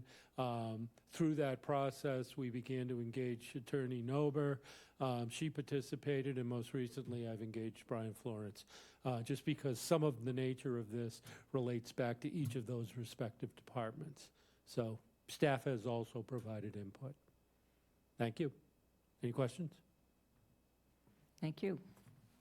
Anybody have questions of the town manager while he's here? No. Okay.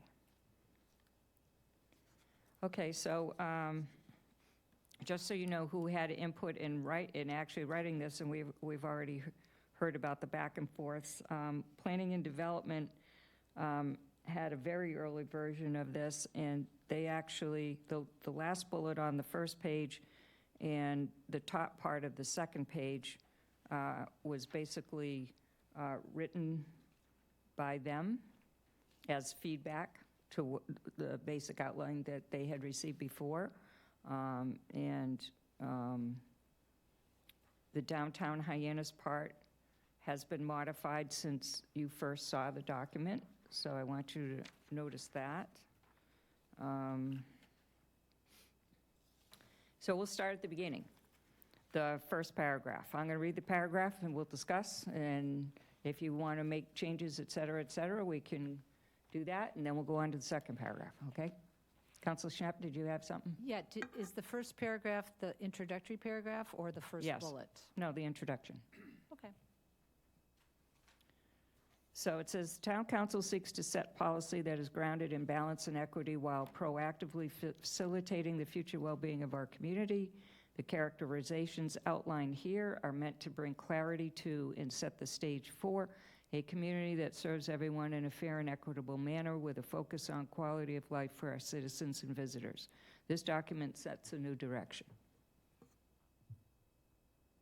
Anybody, I see hands. Councilor Neary.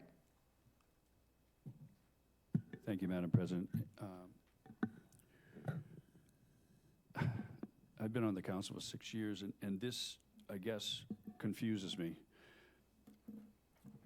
I'm under the impression that, from a working standpoint of the town government, that we're the legislative body, and our strategic plan, in my opinion, guides the town. This is beautiful. This is a lot of, and I'm not trying to be fresh, but it's flowery, it's wonderful, but inherently, our strategic plan is what drives, my opinion, the town manager, which then he drives his staff to facilitate.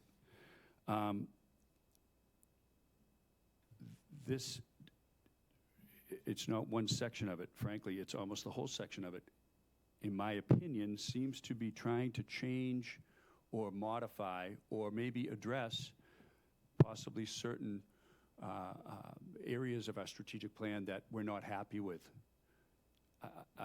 It's like a mission statement, I guess would be the best way I could view this. The fear that I have is, from experience, is that this may lead to an organization's inability to determine, like, who's the boss? Who do I follow? When you get in these situations when there's not clarity in terms of who do I listen to, who do I answer to, and where did that original plan derive from, it can get really gray. You get into a gray area because I think that boss says I'm supposed to be like this, but the other boss is operating on a different set. My opinion is that maybe we should be directing these tenants more towards a review of the strategic plan, if that's really what we're trying to accomplish here. I get nervous when I see things like balance, and I see a lot of, balance is a tough thing because then who determines, who's making the determination of what is balanced and what isn't? It's really gray. And I'm not trying to, this is an opinion, it's a philosophy, I get it. But again, to me, it's like a mission statement. Are we following the tenets of our strategic plan, or are we trying to layer something over it? I hope I'm making that clear, and that's where I'm uncomfortable with this. This has nothing to do with the strategic plan. This, and the only person who's functioning under this, if it gets approved, it goes right to the town manager, the person who was just up here in support of this, and because it lies in the administrator's office to interpret the words that you just asked about and to execute and implement the plan with his staff. That's exactly correct. It has nothing to do with the town council's strategic plan, has nothing to do with the budget, has nothing to do with anything to do with town council once we hand it to the town manager. Well, again, our strategic plan, from what I understand, is the plan that drives the town. That's the base plan that It's derives. a plan. This is a philosophy. There's two different things. I understand what you're saying, Madam They President. can coexist nicely together. They can, and they can create disasters as well. So, philosophy, again, philosophy is. Well, is how did the ether, old it's philosophy ether. work? Did that create a disaster with any strategic plan that the past town councils did? Absolutely. What is It did? What is grounded in balance and equity? What does that mean? That's like flowery words that have no, balance and equity. I don't know what it means. Is it equity of race, equity of means, equity of life standard, equity of, Well, you're not managing this, so you're lucky you're off the hook. thank you. You don't have to interpret what it means. Those are my comments. I appreciate it.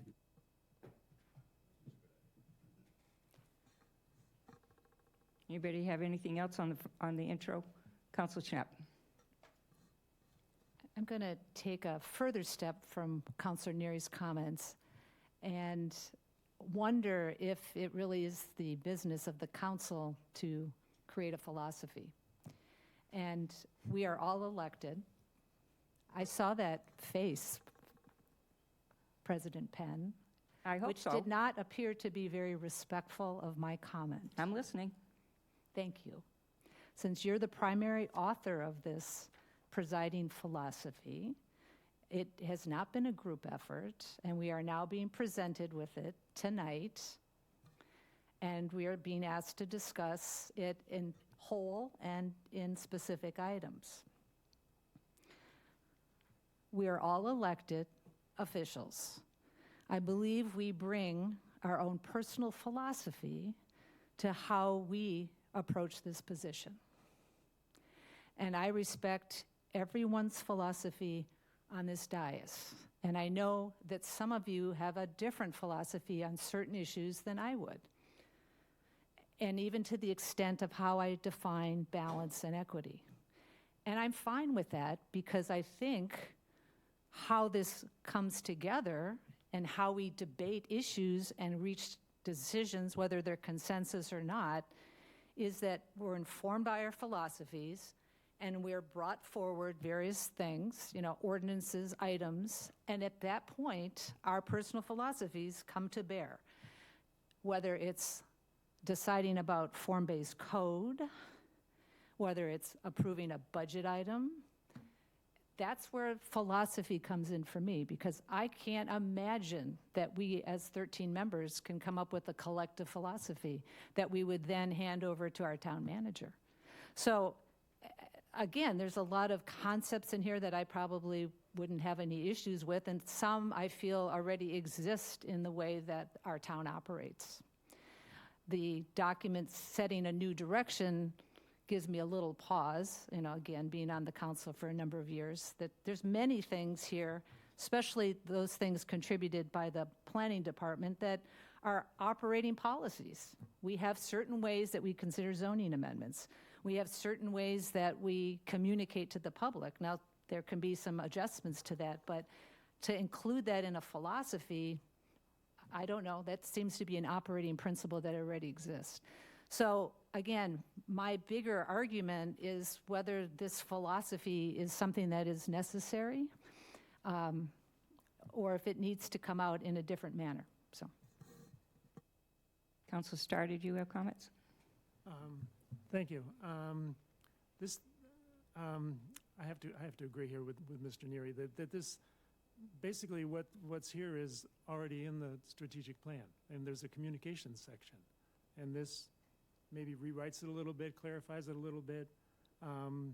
Mr. Els said, balance and equity in the ways we engage our public. I mean, we have balance and equity in the way we engage our public.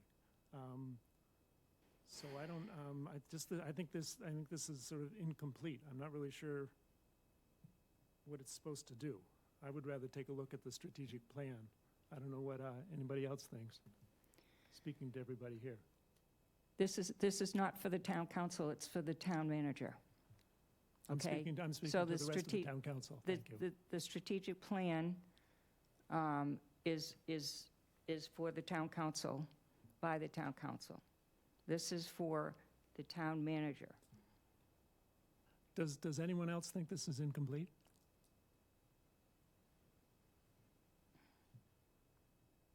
It only talks about communication. It's something we already do. It's not a plan, okay? It's not a plan. Well, then we should stick with the plan. I don't know what, it doesn't say anything new to me. It doesn't? No, not a thing. There's nothing in here that's new, No. okay? I mean. So there's nothing to is object this- to. What? If it's not new, it's just repetitive, but it's not objectionable to you. Why did you write this?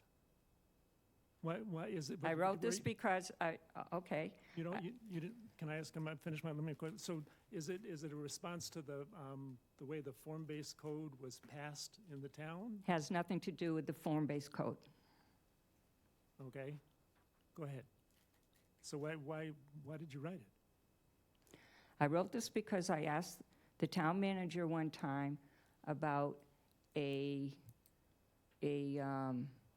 action on a parcel of land in the town.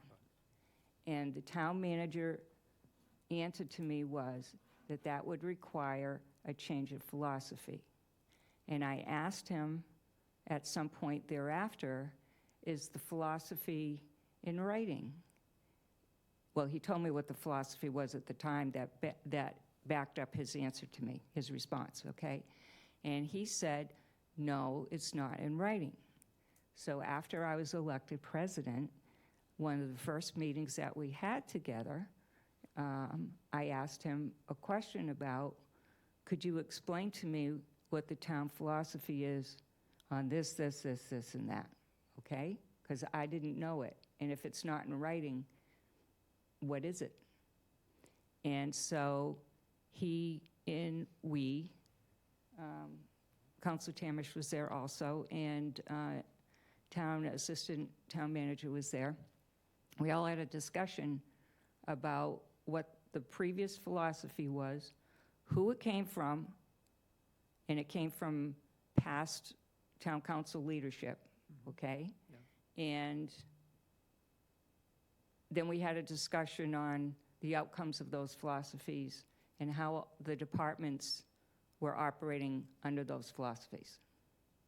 So I said to him, I think it's time for a change of philosophy. and we had some discussions about it. So I went back and I drafted an initial, very rustic change of philosophy.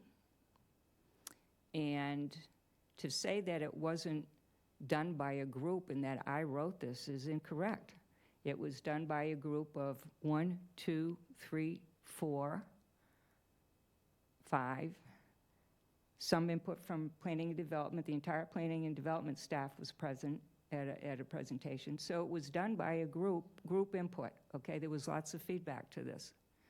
So along the way, this has taken months. It started in January. We're almost the end of May. We've had discussions not just about the words, but about the implementation and the effects of it and the meaning of it, and is it helpful to the town administrator? Your town administration finds this helpful to have it in writing. The town council has always had a philosophy. To say we've never had a philosophy, we have a strategic plan. They're two totally different things, okay? And you have had a philosophy, it's just never been in writing before. So how the philosophy has been communicated in the past to town management has been through one-to-one communications, and how the town philosophy has been communicated to department heads has been by the leadership of town council telling the department head what they want the department head to do. That's not right, okay? The town council should not be telling the department heads what to do or how to do it. You can disagree, but this is reality. It's also perception from everybody who I talked to when I was running for office. There's a ton of people out there who don't like the fact that everything was a secret and they didn't like the way it was happening. This is all out in the public. It was done with full knowledge of all the parties who are going to be engaged with this or subject to it. You know, I didn't have to bring it to the town council, but out of respect for you, I did. I could have just handed this to the town manager like every other town council leader has done, except for they didn't put it in writing. And I could have just sat down with them and said, hey, you know what? New sheriff in town, this is the way it's going to be now. But I didn't do that, all right? I very respectfully went to the people who were going to have to implement this or chose to implement it, and we worked on it till they found it helpful to them. I'm bringing it to you so that you know what it is. Finding out if there's anything grossly objectionable to you with it, not the purpose of it necessarily, because the purpose has always prevailed in town. It's just never been identified, depending on the person who sat in this chair, okay? And the next person who sits in this chair can do their own thing. But while I'm in this chair, I want to know that this is the philosophy that the town management is working under. My hands are off after that. It's up to them to implement it, and they're looking forward to doing so. Did that answer your question? I heard what you said. Maybe it's around the word philosophy, saying that other town leaders had philosophies. They had different approaches. They have different styles. They have different personalities. This talks about ways to engage our public. That's right. That's pretty focused. It does, doesn't it? All of the public. We already do that. It's already in our communication plan. I disagree. Could you please give an example of the issues where you don't think that the public is fully engaged? Equally engaged? Yes, I mean, I'm not saying the public isn't fully engaged. I'm saying equally engaged. That's what's the word equity and balance is. Could we have an example of where the public has not been equally engaged on an issue or something? So we have a reference I really point. don't want to go there. I'll be happy to talk to you personally about it. I don't want to do this in the public because you know what? People are going to get defensive of previous leadership. This is not to spear any previous leadership. It's not to do that. It's to create change and to move forward, and I really don't want to take the bait. If you don't know, I would be happy to explain it to you, but it's very obvious to me. And it's obvious to Mr. Tamish, and it's been obvious to several others. So that's all I can tell you. You must have been missing something. Council Bloom. I think I've missed something too, because this is the first, shame on me, this is the first time I've seen it, so I don't feel comfortable voting on anything right now, because I've heard other people. I think that everybody who's spoken there's some merit to what they've said. I just would like to familiarize myself with everything here, and before I vote on anything. And thinking about what everybody else has said, I don't feel prepared. We were going to go paragraph by paragraph. Do you want to do that? Would that help you? I'd like to read the whole thing over. I'd like to not just hear it for the first time here. I'd like to read it at home and familiarize myself with it. So you do want to make a motion to forward this to the June 6th meeting? Yeah. That's budget stuff, really? Or it's soon thereafter. Council Lucky? A couple things. Perhaps the word intent instead of philosophies, the council presiding intent might be less objectionable. And I think perhaps if Andy and Mark came up, I mean, the people in this room are the ones who drafted it, and they're going to be the ones executing it.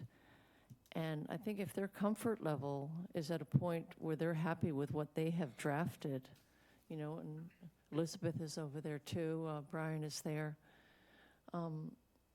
maybe we need to hear from them, and that might give some reassurance to the councilors that are questioning it.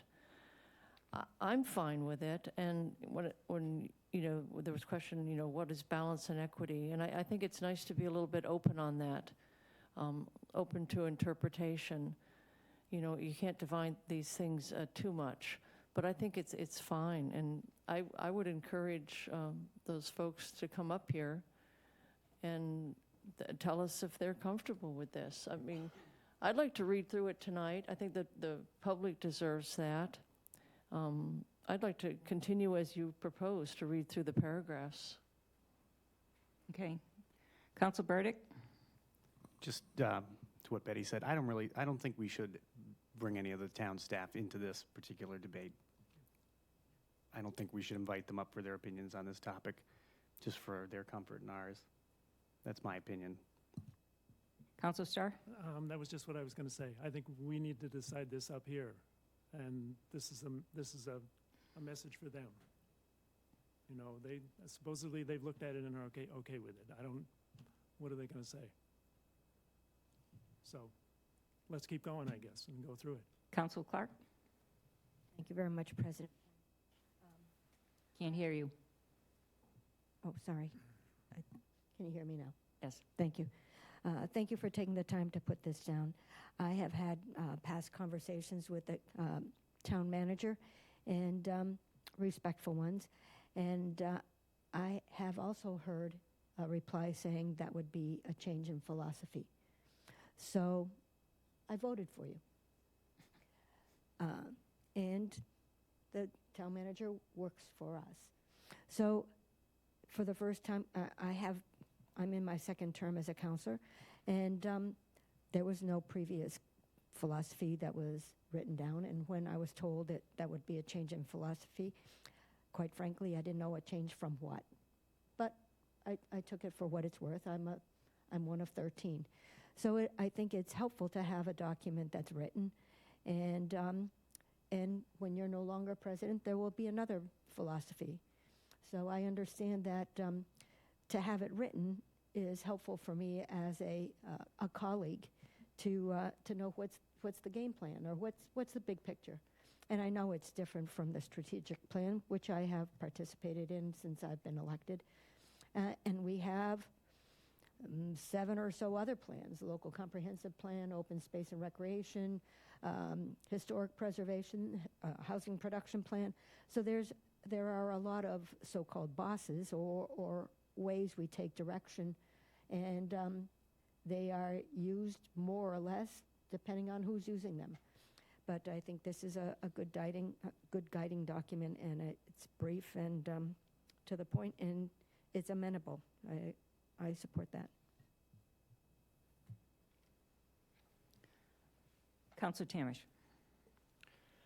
I think one of the things we have to remember is that, someone said we're the legislative branch, and we are.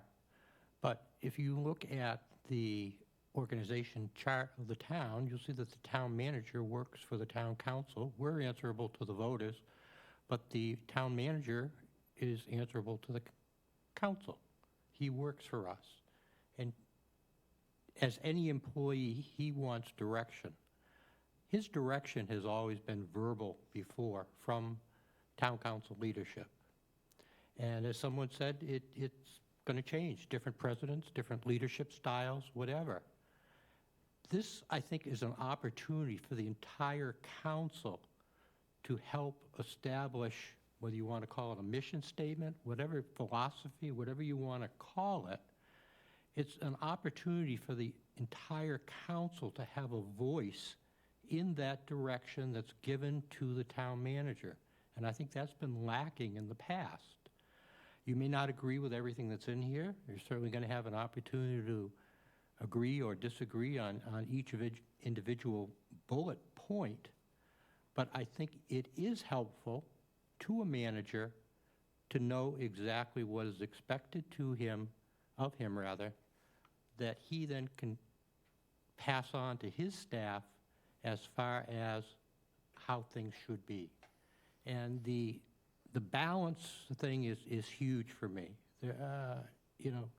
When I was running, I heard the same thing that other councils have heard. There's a perception, whether it's real or imagined or whatever, that there wasn't a balance. And this is just saying to the people that the council supports a balance and that everybody has a seat at the table, everybody has a voice. That's simply what I see this document as.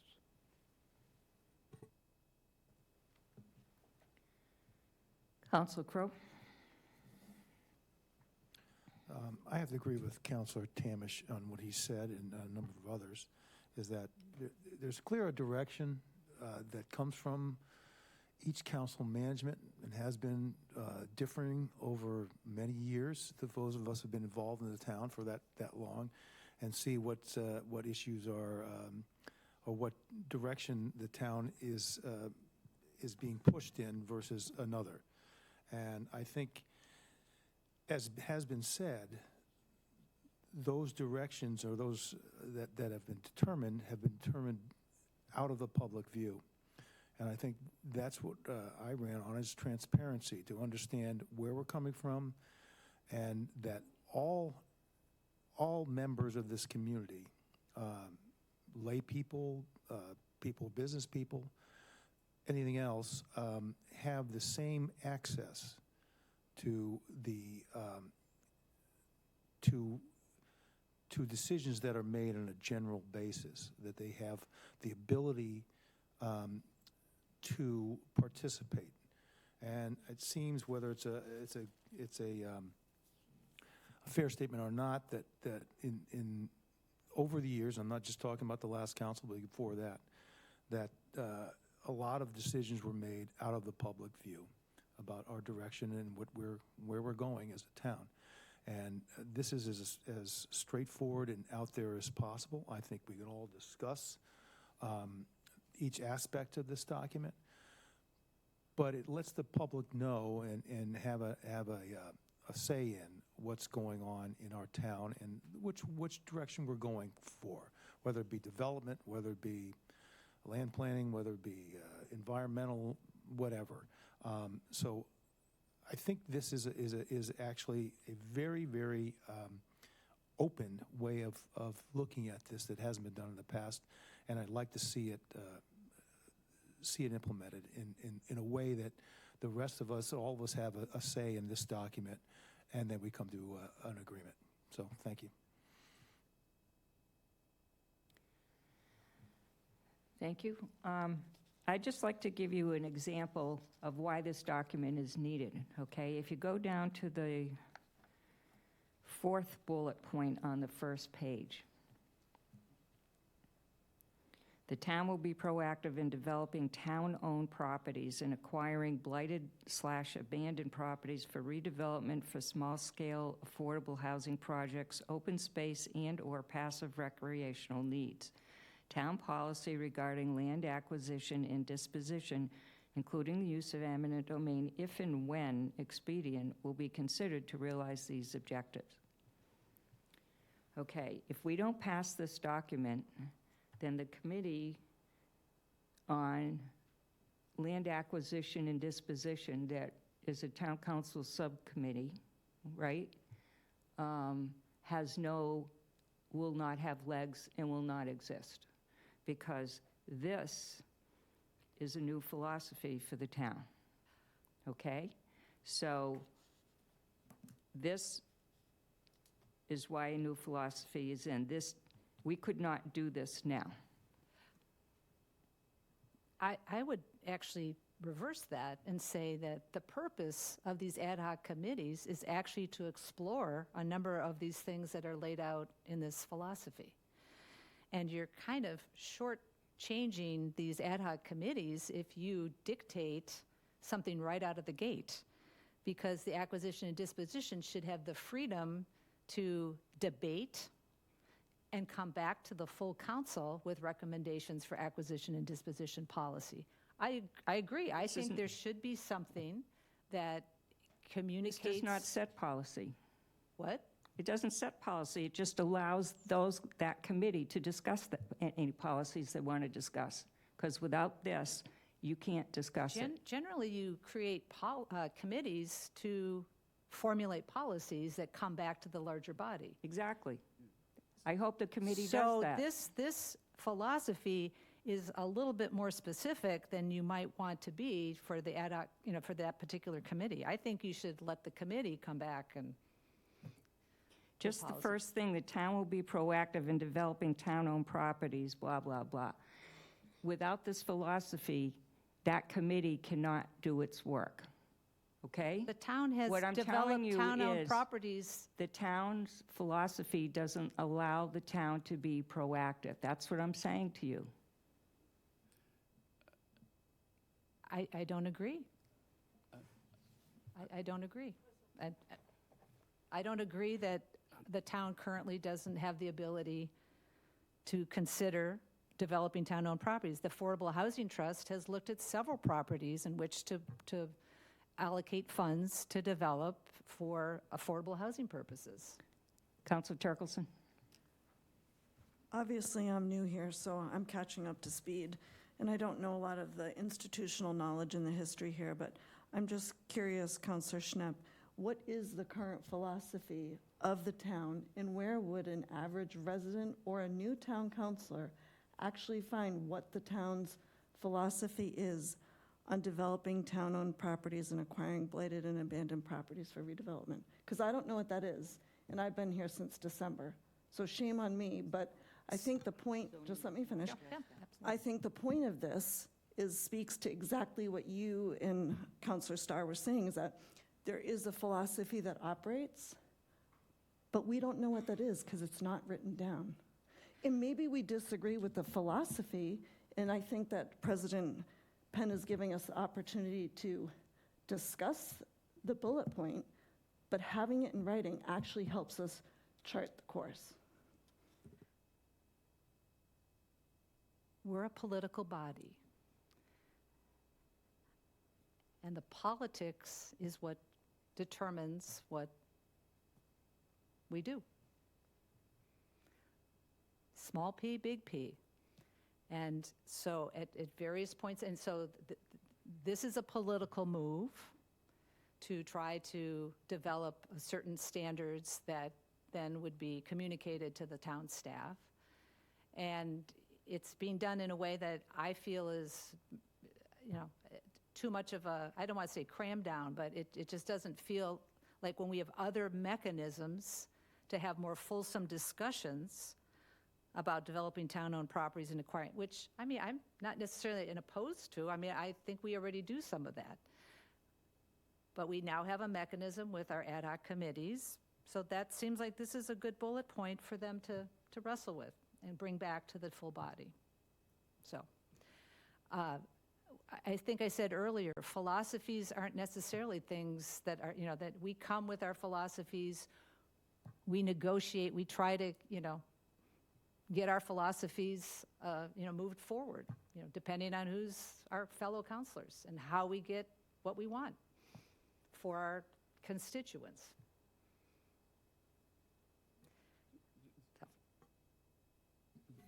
If I may, there's a lot to talk about, especially... Councilor Neal, right? Thank you, especially bullet number 4. I was under the impression that the ad hoc committees would not have any restraints. Within the scope of the greater, call it the title. I don't know why they would be prevented from looking at options. That's the first thing. If you want to talk about philosophies, I can tell you from my experience being on the council that historically, David Anthony, I was on the asset committee, historically, the town's direction has been to get rid of properties that cost money, to get rid of them. That's kind of historically the way it's gone. The way this is worded, if we're going to talk about a specific bullet point, I don't know what I'm reading here. Does this mean we'll become a building department? We're going to start building stuff at rate pay? Because that doesn't work either, right? These are talking points. To me, they're talking points. I think that as you go throughout the document, the question would be to answer the thought with a question. Has there been no balance of equity? If I walked up to a director or a head person in a department, has there been no balance of equity in X? Have you not had a balanced approach, and why? Has our manager and our staff fallen into those traps where they, we didn't consider those things. When I look at additional sentences in here, it's interesting. It says many of it is common sense. It's basically just being a good citizen, right? And being, let's say, someone with a moral compass that want to treat somebody the way they want to be treated, right? That's kind of the basis of things, right? But if these planned goals and strategies, if the town finds that a current plan of certain zoning does not reflect community's values, it says it doesn't produce the required outcomes, a town shall amend either the plan or the zoning or both. So the town manager is now going to go, well, I'm looking at bullet 1, and I'm just not sure whether I agree with it. What we're talking about here is that many of these are not actionable. They're thoughts, but they are not actionable unless we actually address They are thoughts. the You're absolutely right. They're not actionable because it's not a plan. Because they're thoughts that direct action, that direct plans. It's not actionable in and of itself. It's a thought process. You're absolutely right. And it's words. It doesn't harm anybody. It just makes us better.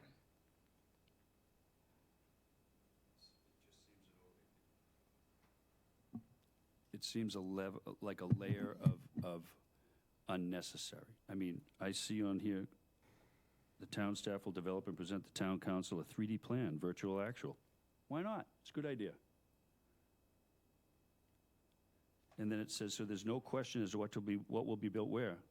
So we're back to the non-actionable again. It's like, it's a good idea. I would recommend that Director Jenkins gets us a 3D plan on an area. But this just seems like talking for the sake of talking, and if it's going to make everybody feel good, it's like a feel-good piece. It's a lot of time and effort for like doing the right thing, listening, communicating, behaving in a fashion to the constituents who elected us to be in the position, and allowing the town staff to do the job, and we hold the town manager responsible. I'm sure there are a lot of things that come up that he gets calls on that we don't hear about because he's managing, he's handling it. Every time I read one of these, the question comes up in my head that says, did that happen? Have we not done this? It's very pretty. I think it's an exercise that I don't think, if it's not actionable, then it just seems to be. Councilor Turkelson. I'm just going to ask my question another time, maybe in another way. As a new person here, and I've been elected to come into this position and operate under certain expectations, conditions, and philosophies that are not written down, and that an average resident coming into this position, or an average resident in our town, or a visitor to our town could not come to and find out what is their policy on land acquisition. So what Councilor Neary is saying is that our philosophy was to not keep land. And that was distributed down to procurement to David Anthony, and he would do his thing. How would one know that? The only reason I know that is because we had the whole tussle with that piece of property that was spent a lot of time on getting rid of, and then we all decided as a group, we came together and we changed course and philosophy. This new group had a change of their philosophies independently, as Councilor Schnepp has said, and we came to a different place. But again, I don't even know that I knew that the philosophy was that we would not be keeping properties because it's not written down. The whole point of this is for all the things that you're arguing we shouldn't do is guiding principles to help us know what's going on so that those people out there we're in communication with, and we all know what's going on. We know what's going on, and residents know what's going on. Because so far, a lot of what I've been dealing with is in the ethers, and I have no idea what's going on. In full disclosure. It's not something I want to admit here, but I'll do it. Because this document will help us come to a place where we know what we're doing, what are the principles we're operating on, and disseminating that information. And she's giving us the opportunity to say yes, no, or otherwise to these points. We have that ability right now to do the work, whereas before, it was behind the veil, based on whoever sat in that seat, and was never disseminated except for quiet whispers to the people, and that's not acceptable. In my opinion, for me, it's not acceptable. Councilor Burdick. I agree with that to a certain extent, but for the only part of this that I take umbrage with, most of this is philosophical specifically, except for the final paragraph, which kind of borders on the legislative as opposed to just strictly philosophical and operational. And there's sort of an implied legislative agenda. I don't want to say agenda in like a negative way, but The final paragraph on which page, please? well, on page 2 for downtown Hyannis specifically, because I mean, though in other iterations of this, it was a little bit more specific to the form-based code type scenario. And the first page and the philosophical aspects of it that I can see more so than I do that last part. So for me, that would be the sticking point, where it borders on legislative change that it requires an actual change, as opposed to just a philosophical approach to legislation that is already in action. So you would like to remove those two bullets? That would be fine. The circles, not the bullet. Yeah, the whatever Not they the are. bullet about the village part, No, but that the circles. part, but the circles. That would be, that's for me anyway. Okay, that's your suggestion. I'm certainly amenable to that. Councilor Tamish. I think one thing we have to remember is if you look across the page, diagonally across the page, it says draft. I mean, none of this is written in stone. These are discussion points, is the way I look at them. You may take half of these and throw them out as a group, but at least as a group, discuss them. One up, thumbs down. It's flowery, it's too technical, it's too much of a practical item as opposed to a guiding principle. Whatever, but I think we're obviously having a discussion that's probably never been had before by the council, which I think is good. And again, the person who sat in the president's chair has verbally given direction to the town councilor or to town department heads, directors, and the rest of the council may or may not have even been aware of it. And I think that's a good thing to get away from, so that everybody knows what direction the town is headed in. And it's a united effort and not 13 people going off in 13 different directions. Thank you. So you guys want to do the paragraphs and figure out, I mean, Council Burdick, we could eliminate those 2 bullets under downtown Hyannis. Do you want to go through every paragraph on the page 1? You find that helpful? Okay, we read the first one. We didn't get too far after that, the introductory one. Any changes to that? Council Mendez? Quick question. You know me, I like... Talking to the mic, okay? Oh, yeah, I'm sorry. I don't like that. I like structure. And, we have to be very careful with words and what we say. We have to be very careful because balance and equity to you means something different to me, may mean something different to Chris. So by that, I think we have to spell out what we mean by that. Yeah, I think these points support partial definitions of that. So why don't we talk about the points first, and then we'll come back to that? Sure. You want to do that? Sure. See if it helps? Yep. Okay. That was the intention anyway, so if it doesn't, then we can augment it. Yeah. Councilor Turkelson. Thank you, President Penn. I'm just wondering if, obviously we have a more divided council because of the election cycle that we had. And I'm just wondering if the people here sitting to my left and right, that the document sets a new direction is somehow offensive or implies something that maybe we need to change that sentence and just state what it is. This document sets the direction. Maybe it's not a new direction. Maybe it's Why don't we just eliminate that sentence? Yeah, I'm just thinking maybe it's the sense, like we're going north, and now we're trying to say we should go south. Maybe it's like we're going north, and we just need to go a little northeast. Maybe it's not so new and unusual, and I mean, some of these things I think some of the other counselors are saying they can get behind, so it's not like we're going crazy directions. Maybe it's just that we're refining it and defining it, and maybe we need to say something either that's not Well, we'll just get so- rid of that. Okay, This whatever. document sets a new direction. We'll just eliminate that. Does that make sense? Do you- Go ahead. We're going to agree on 90% of this stuff. We just are. So let's just agree on the 90%, get rid of the 10, and keep it moving. Yeah. Agree what we can agree on, because let's just agree on what we can agree on. On this dais, we always agree with about 95% of things anyways. So let's agree what we can agree with, and then the rest we can't, we can discuss, save it for a later time or whatever. Okay. I just put a line through this document sets a new direction, just so we're all on the same page. Okay? Next paragraph is, the town through its planning efforts guides land use goals and strategies. These plan goals and strategies inform zoning. Zoning designates what gets built where.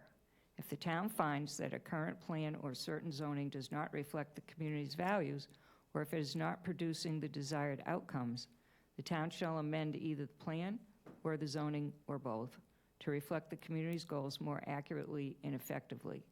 The town should make every effort to implement its plans.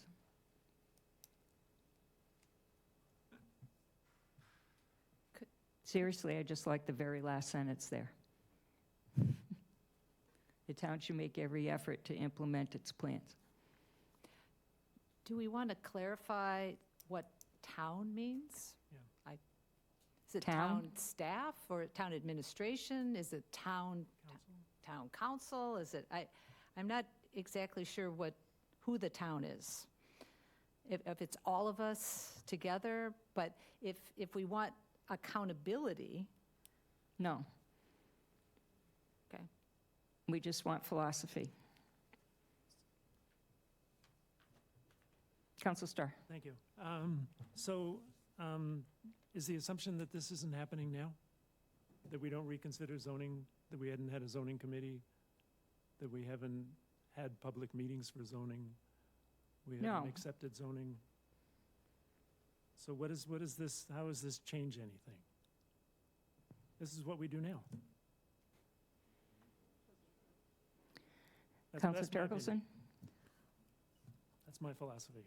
Again, I think the point of the document is to actually put the philosophy that you agree is already happening on a piece of paper. So if we're already doing it, check. We're just writing it down. We're not trying to say necessarily that it's not happening. If it's happening, we should all know it's happening, and it should be written down, so it's not happening behind the veil, and that all of us know, and all of the people out there that have to run the town, we're all on the same page. And I think what you're saying is we're already doing it, so let's write it down.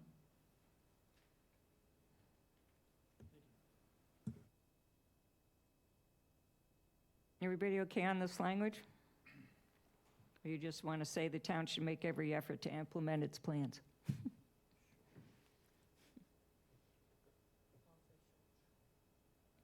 You can buy into that? I like the detail, it explains the process. You like the detail, It explains the explains the process. process. Okay. Council Lucky? Yeah, no, I like this paragraph a lot. I agree with Gordon. I think we're already doing it, but I think it ought to be done in a more open way. I think sometimes things have been done that aren't as open, and I think, as you said earlier about the ad hoc committees, I think this helps the zoning committee to kind of guide what they're doing, to reinforce the flexibility. I think we have so many pressing problems that flexibility is absolutely essential, and this kind of guides us towards a philosophy of flexibility. And I understand the question Paula asked. I mean, the town could be anybody, but I think in this case it's everybody, because that goes back to balance and equity. So I like the openness of this, and I like the what it says. I really like this paragraph a lot. Okay, so we're going to leave this. Next paragraph. Balanced approaches to community outreach shall be practiced and will be inclusive of the entire community at every stage of discussion. When staff solicits input from stakeholders, these stakeholders must consist of and represent a cross-section of the town and/or village. Access to staff will be provided without favoritism in a fair and inclusive basis. Comments? Discussion? Council Mendes? Again, I think this is something we can all agree with, and I don't have a problem per se with the draft. What I have a problem on is putting things on paper and them not being implemented. Because, again, where this says, balanced approach to community outreach shall be practiced and will be inclusive of the entire community at every stage of discussion. That just doesn't happen. It just doesn't. And it never has. Should it? It should, but again, you know, I wish I was 7'5". I'd be playing tonight, but I'm not. I'm 6 feet. Yeah. And so, you know, I just don't, like I said, I don't have a problem with the document per se. I just don't like putting things on paper that just aren't reality. Councilor Tamish? To Councilor Mendes' statement, if it's not on paper, how do we say that this is our goal? How do we say that the fact that it's not happening is wrong? By putting it on paper, saying this is our goal, this is our expectation, and if staff does not live up to that, then you can say, well, we've got a problem. And it's actionable at that point. I understand what you're saying, and that's a good point. But a big segment of this community is going to look at this and say, this is a bunch of crap. We've been hearing this for 30 years, and there's nothing that's changed. I'm just being honest with you. You know what I mean? And putting it on paper is great. But until people start seeing things, they're not going to believe the paper anyways. Like I said, I mean, I have no problem. Really, I don't.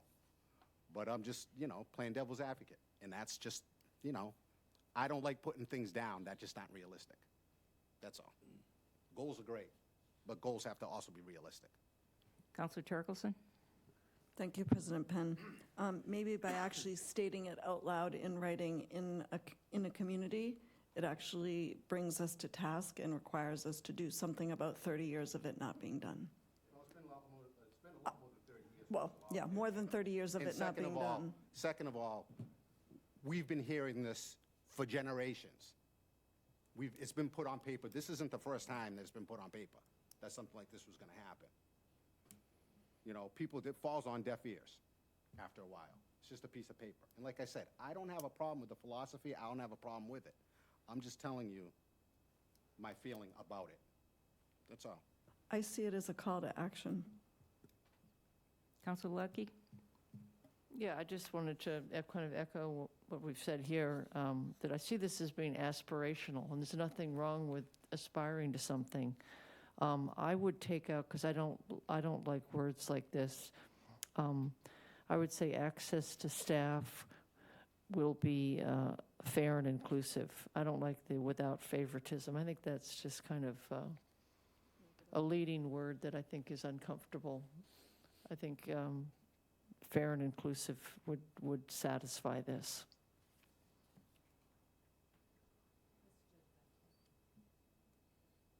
Which is judgmental. Yeah, no, I think that's accurate. The favoritism is a judgmental, I think. I think we could leave the favoritism piece out of that last sentence.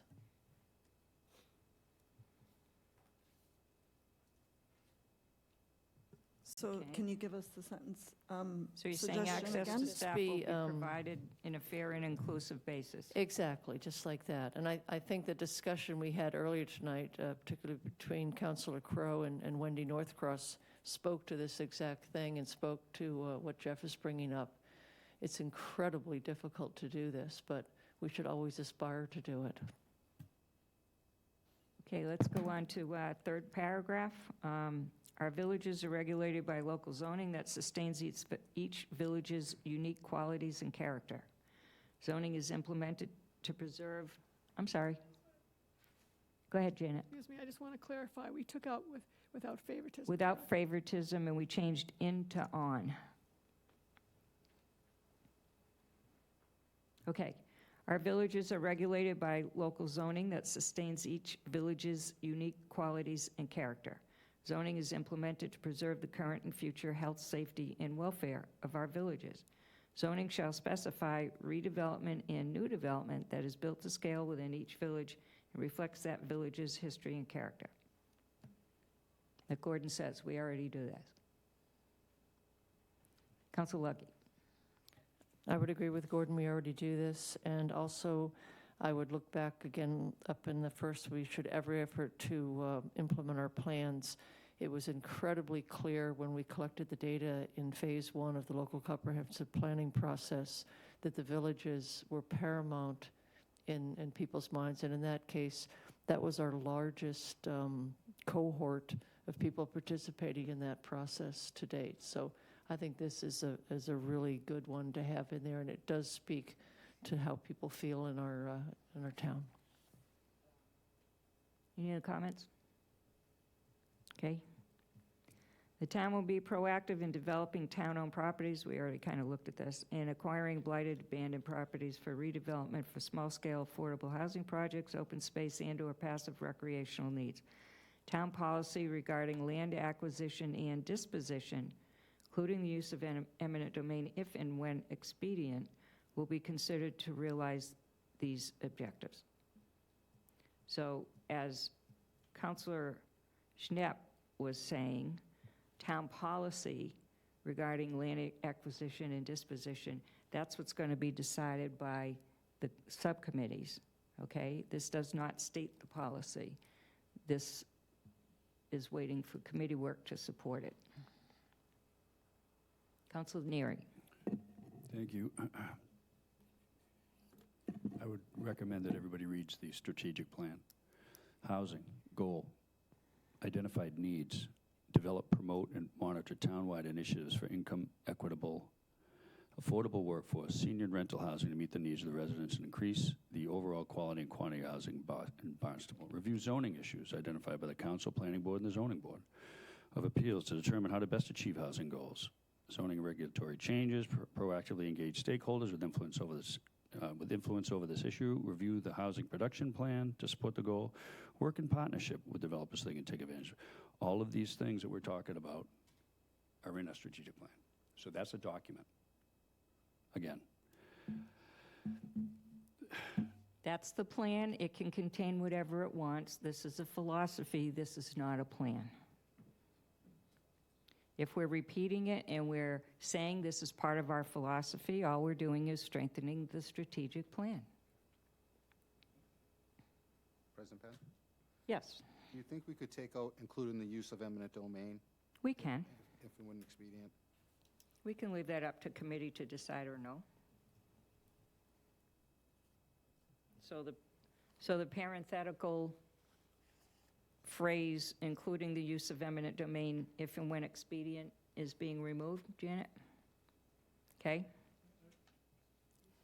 Gordon Starr? Who's deciding that? Thank you for I recommending. know, Council Mendes asked to remove it. I just asked to have it removed. I think You it's- want it in there? Yeah, I think it's a tool we might need for the CWMP if we're going to put pump stations in certain places where. Well, I just don't think it's a good philosophy to have a philosophy of eminent domain and take on people's private property. I mean, they understand that if we need to, we can, but I just think it seems hostile to me to have as a philosophy. That's all. Okay, I agree with Mr. Mendy. Councilor Ledec. No, I agree with Councilor Mendez on this. I think like it was up in the favoritism one, I think it's just too judgmental, and it's a little bit too specific for a philosophy, so I like that edit. And I do want to say that I think this is a shift, as we discussed earlier. It does seem like we tried to get rid of property, but decades ago, we did some rather grand things that I think we're all benefiting from. We bought that airport, that beautiful airport out in Marston's Mills. I mean, what a treasure that grass airport is. We bought the old fairgrounds. We bought the Hyannis golf course. We really bought some gems, and that was a philosophy then, and we've gotten away from that. And so I like this. I think it'll get us back to some things that we really did for this town that all of us are really benefiting from today. Okay.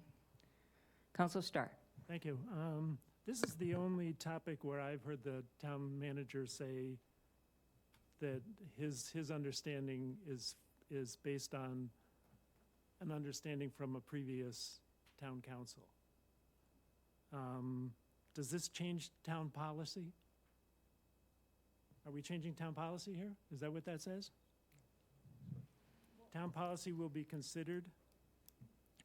Or I think this one, I think we should talk about this. No, whatever town policy is, as far as written policy goes, is whatever is what this refers to. So if the committee, the subcommittee, comes up with XYZ policies, this just says, use the policies, whatever gets adopted by the town, to realize the objectives. Okay. But This doesn't state what the policies are. Okay. I'm a little frustrated we haven't given them a clear message. It's a clear message in the Can I finish my 6 sentence? words are a clear message. I think we should be looking at land that the Cobb Trust owns, that the Barnstable Housing Authority owns, the other, I mean, I think we should ask him to look at land and so that he gets a clear message that we want him to consider every piece. Yeah, that would come from the subcommittee. We lost the Jenkins Bog because it didn't Exactly. happen. Okay. That's why, see, so the town will be proactive in, just those words is a new philosophy, Well, I hope okay? that's- I hope And the that's the rest of first it thing. just kind of directs what it's for.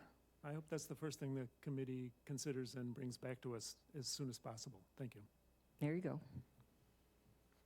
President Penn? Yes. Yeah. I just think that, because we're getting a little caught up here, that people have to realize that this isn't legislation Right. that we're doing here. This is just an overall philosophy that leadership wants to present to the town manager. And anything that comes back from the ad hoc committees has to come in front of this council, and to change anything, it has to be a supermajority. That's just the way that it goes. If it's zoning. If it's zoning, yeah, correct. So. Oh, this has nothing to do with the committee work. It's just, this This is just, giving permission Yeah. for the committee to function in basic English. yeah, so it's just philosophy. Thank you. We good here? Next bullet, the town will develop progressive and proactive tools that will convey land use plans and concepts to residents and potential developers in a visual, accessible, and creative manner.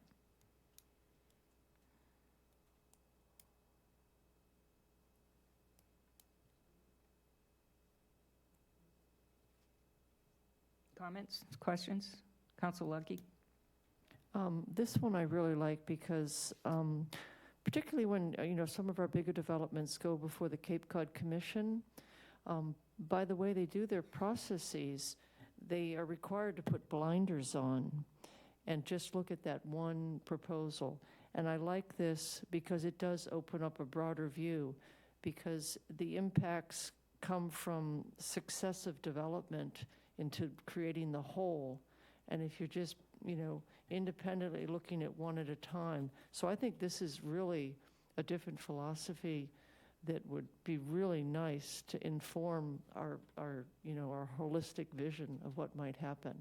And I think it's really important because of the way that projects have to be looked at in a regulatory fashion. So this is a very critical philosophy. Any other comments, questions? Council Bloom. Yeah, would this fall under the purview of planning and development? Or would there be other Yes, and maybe others. boards that would use this technology? Well, planning and development would probably be the umbrella department for any operating boards that would deal with this. Okay.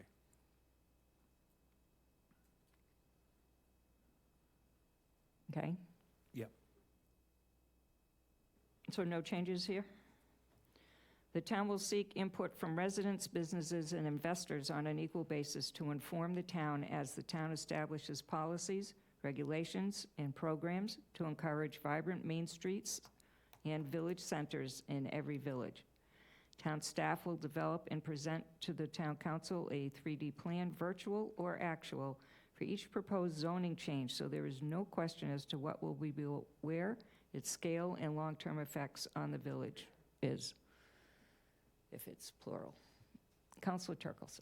Going on the theme of going from the proactive and positive rather than reactive and negative, maybe we want to switch it around so that it's not saying that there is no question as to what will be built where, something around so that, a clear picture as to what is proposed, its scale and long-term effects, or something like that. Like, it's the no question feels kind of negative. Okay. So I don't know what the How right about word would be. there is predictability in where things, I think Okay. predictability is key. Does that do it, that word? So there is predictability as to what will be built where? Is that what you want? Just get rid of no question? I propose that. Anybody like a different word? We like predictability. Council Clark? With all due respect, Councilor Lutke, I like the Councilor Turkelson's suggestion that there will be a clearer view, because I don't know if anything can be predicted. It's just. Well, if you're creating a model, you'll know what it looks like. So that's the predictability. It's already defined. You can see it. Yeah, you can see it, but you might not be able to predict traffic implications, or I'm at a loss right now. Predictability sounds a little more final and concrete. Just, it's a better view, a clearer view is my suggestion, but I could go with either. President Penn? Yes. Councilor I Mendez. think we just ended at for each proposed zoning change. Okay. You don't think scale and long-term effects on the village is important? No. What about, Town staff will develop and present to the town council a 3D plan, virtual or actual, for each proposed zoning change. I guess what I see is the 3D piece is really to give people a felt sense of the impact on the village. It's really, some people can't imagine something in a 2D and they really can see it in a 3D. I mean, when I was building my house and they poured the foundation, it looked massive. It didn't look massive on the plan. I mean, things change, so sometimes a scaled model helps you get a real felt sense of the impact of the change that you're about to put in, because once you plop a building in a place and it doesn't fit, you can't take it out. So why don't we say, so it is clear what will be built where? We can just say, each proposed zoning change, so it is clear what will be built where, its scale and long-term effects. Or we could just say, what will be built where, period. I like that it's clear. It's clear? Yeah. Okay. How about, so there is clarity to the scale and long-term effects on the village, or something like that? It might not be clear, but there's clarity. I think of those things as, I'm probably picking apart language, I'll stop. Don't overthink.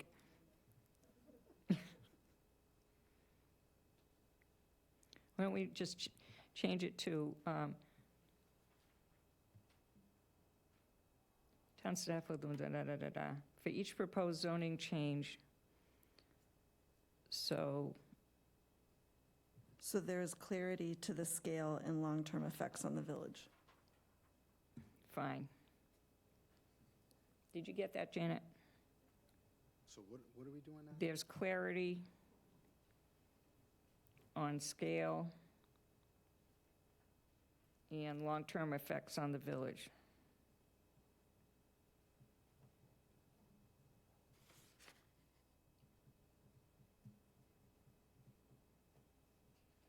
Okay, next bullet. Town staff will, oh, I'm sorry. I'm sorry. For clarity and scale, shouldn't that come before town staff will develop and present the town council 3D plan?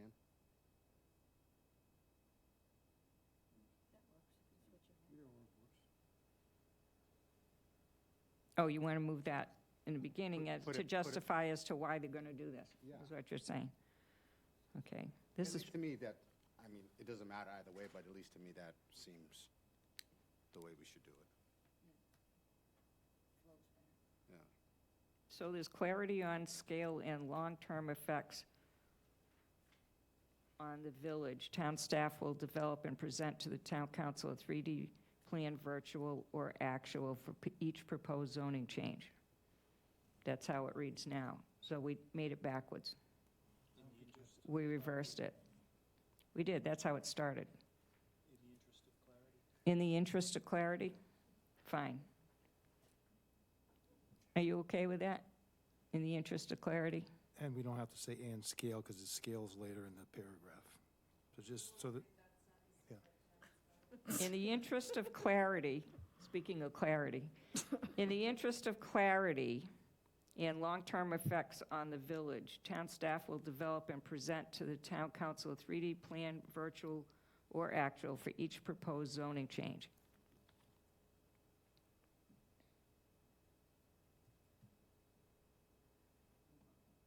are we not adding a zoning change as to what will be built where in scale and long-term effects on the village? No, we just got rid of that. Okay, We did it, we swapped it. okay. I think we left out the word scale, though. So there's so this is the way it goes. In the interest of clarity, right? On scale and long-term effects on the village, town staff will develop and present to the town council 3D plan, virtual or actual, for each proposed zoning change period. That's good. Bottom of the page, town staff will work with residents and elected officials to find comprehensive ways to communicate pending planning and zoning matters when they are introduced for discussion and during the review process. That's basically the lead-in to the whole top of the second page.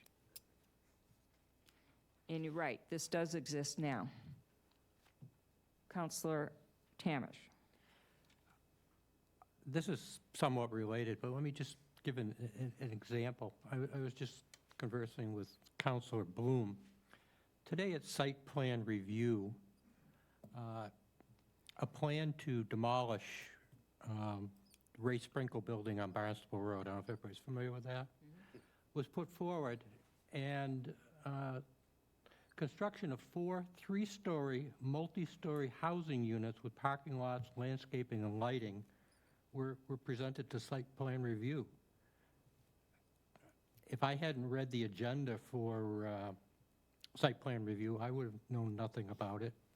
Councilor Bloom knew nothing about it, and I don't know if anybody in the council. I mean, with all the controversy that's been going on about demolition of buildings, not that Ray Sprinkle building is a historic building by any stretch of the imagination, you know, I would have thought there would have been more discussion or advertisement of this type of thing. And I think this bullet point directly relates to that, whether it be, I don't know how that would be transmitted to either the public or the council. Is it on the town calendar? Is it an agenda that's posted? Yes, it is. But if you're not sitting there reading those specific agendas, and I'm kind of a word nerd that does sit there and read all the agendas for all the meetings for the coming week, you know, I saw it was there. But if you don't, you have no clue as to what's going on. So I think this is important. And I think that there has to be some method of getting, somebody wants to put in a swimming pool in their backyard, but any significant project should be brought forward in a more public way. That's all. Councilor Crowe? I can't agree with that more. In the past, I felt, a number of my constituents felt, that some of these things happen and everybody goes, you know, where did that come from? So I think it's important that we have a lead time for the public to react before, you know, first and second read type of thing. And I think that's important, so I agree with Craig. Excuse me, President Penn, could we take a 5-minute break? Yes, we can. 5-minute break.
Okay, break's over.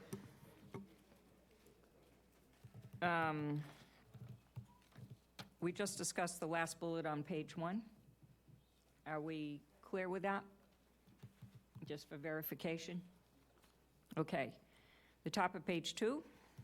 Excuse me, President Penn, there was no changes to that one, correct? Correct. Okay. The town will create numerous opportunities to listen to public input and discussion.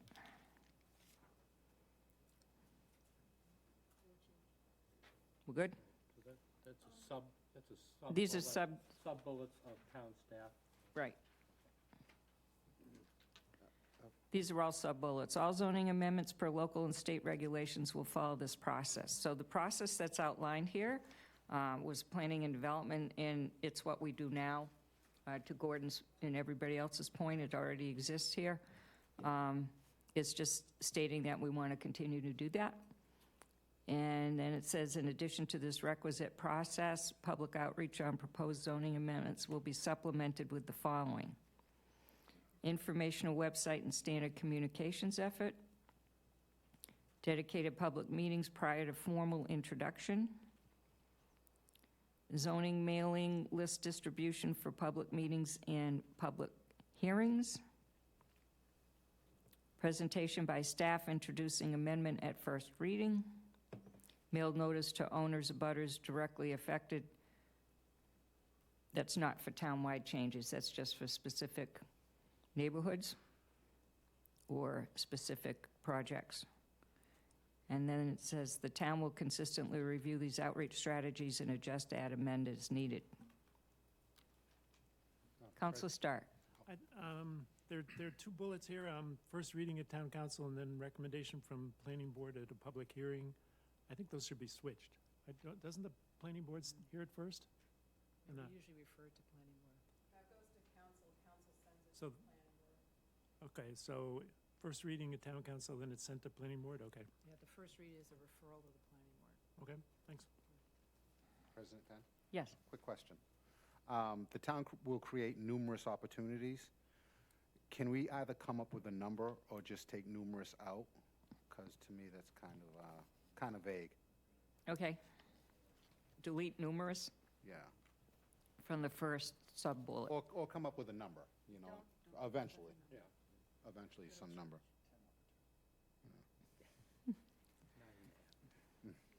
I don't want to come up with a specific number, so we'll just take it out. Okay. It's easier that way. Opportunities is plural already, so it Sure. denotes more than one. Any other comments here? Council Lucky. I mean, you could modify it with a variety. We'll create a variety of opportunities if you'd wanted to modify it at all, but you could just leave it. I would just leave it. Simplify. Everybody else okay here? So all those bullets are good. All righty. For downtown Hyannis, in all cases, remember that downtown Hyannis is one of 7 villages in the town of Barnstable. All new development and redevelopment must respect the village's historic structures, architectural details, and village character.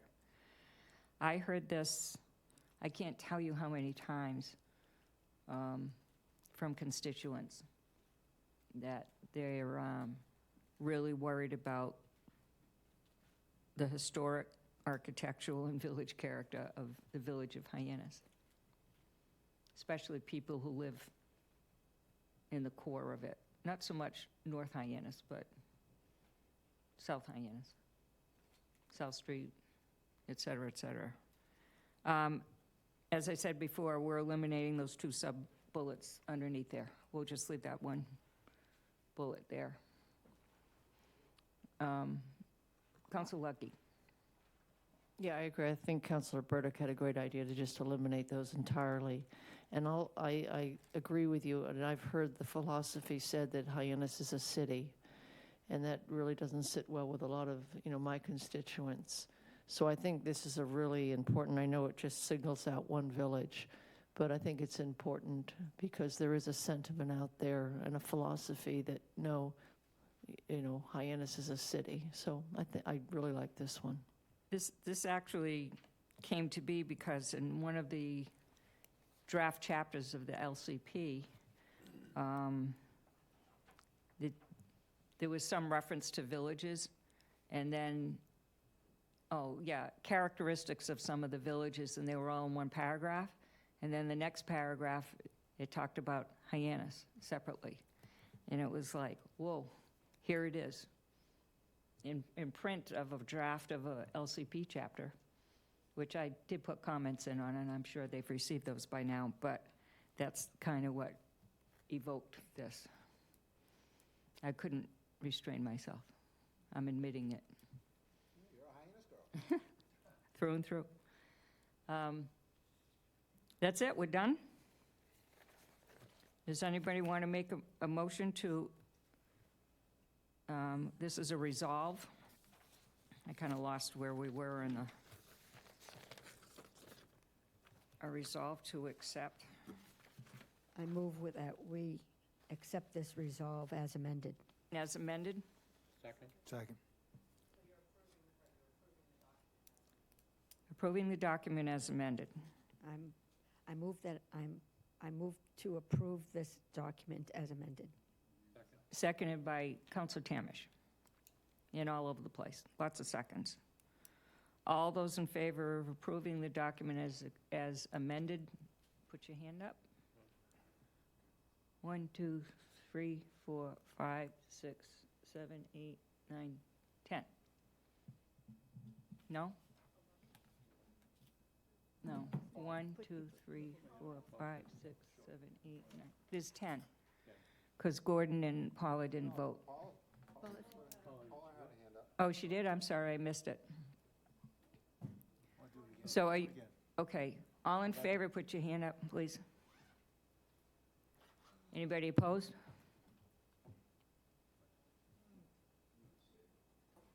You're abstaining? Okay, it passes. Thank you all. That was very productive, and I'm proud of everybody for discussing this and getting everything on the table. Yeah, our next meeting is on June 6th, and there was a motion made by Councilor Tamish to adjourn. What? We have the workshop next week. Oh, we have the workshop, that's right, May 23rd, but our next regular meeting, that's a special meeting. I thought you were saying tonight. I almost died. No. You said we have the workshop. I was like, No. That's coming up May 23rd. So we have a motion to adjourn, and it's been seconded. All those in favor? Aye. Thank you.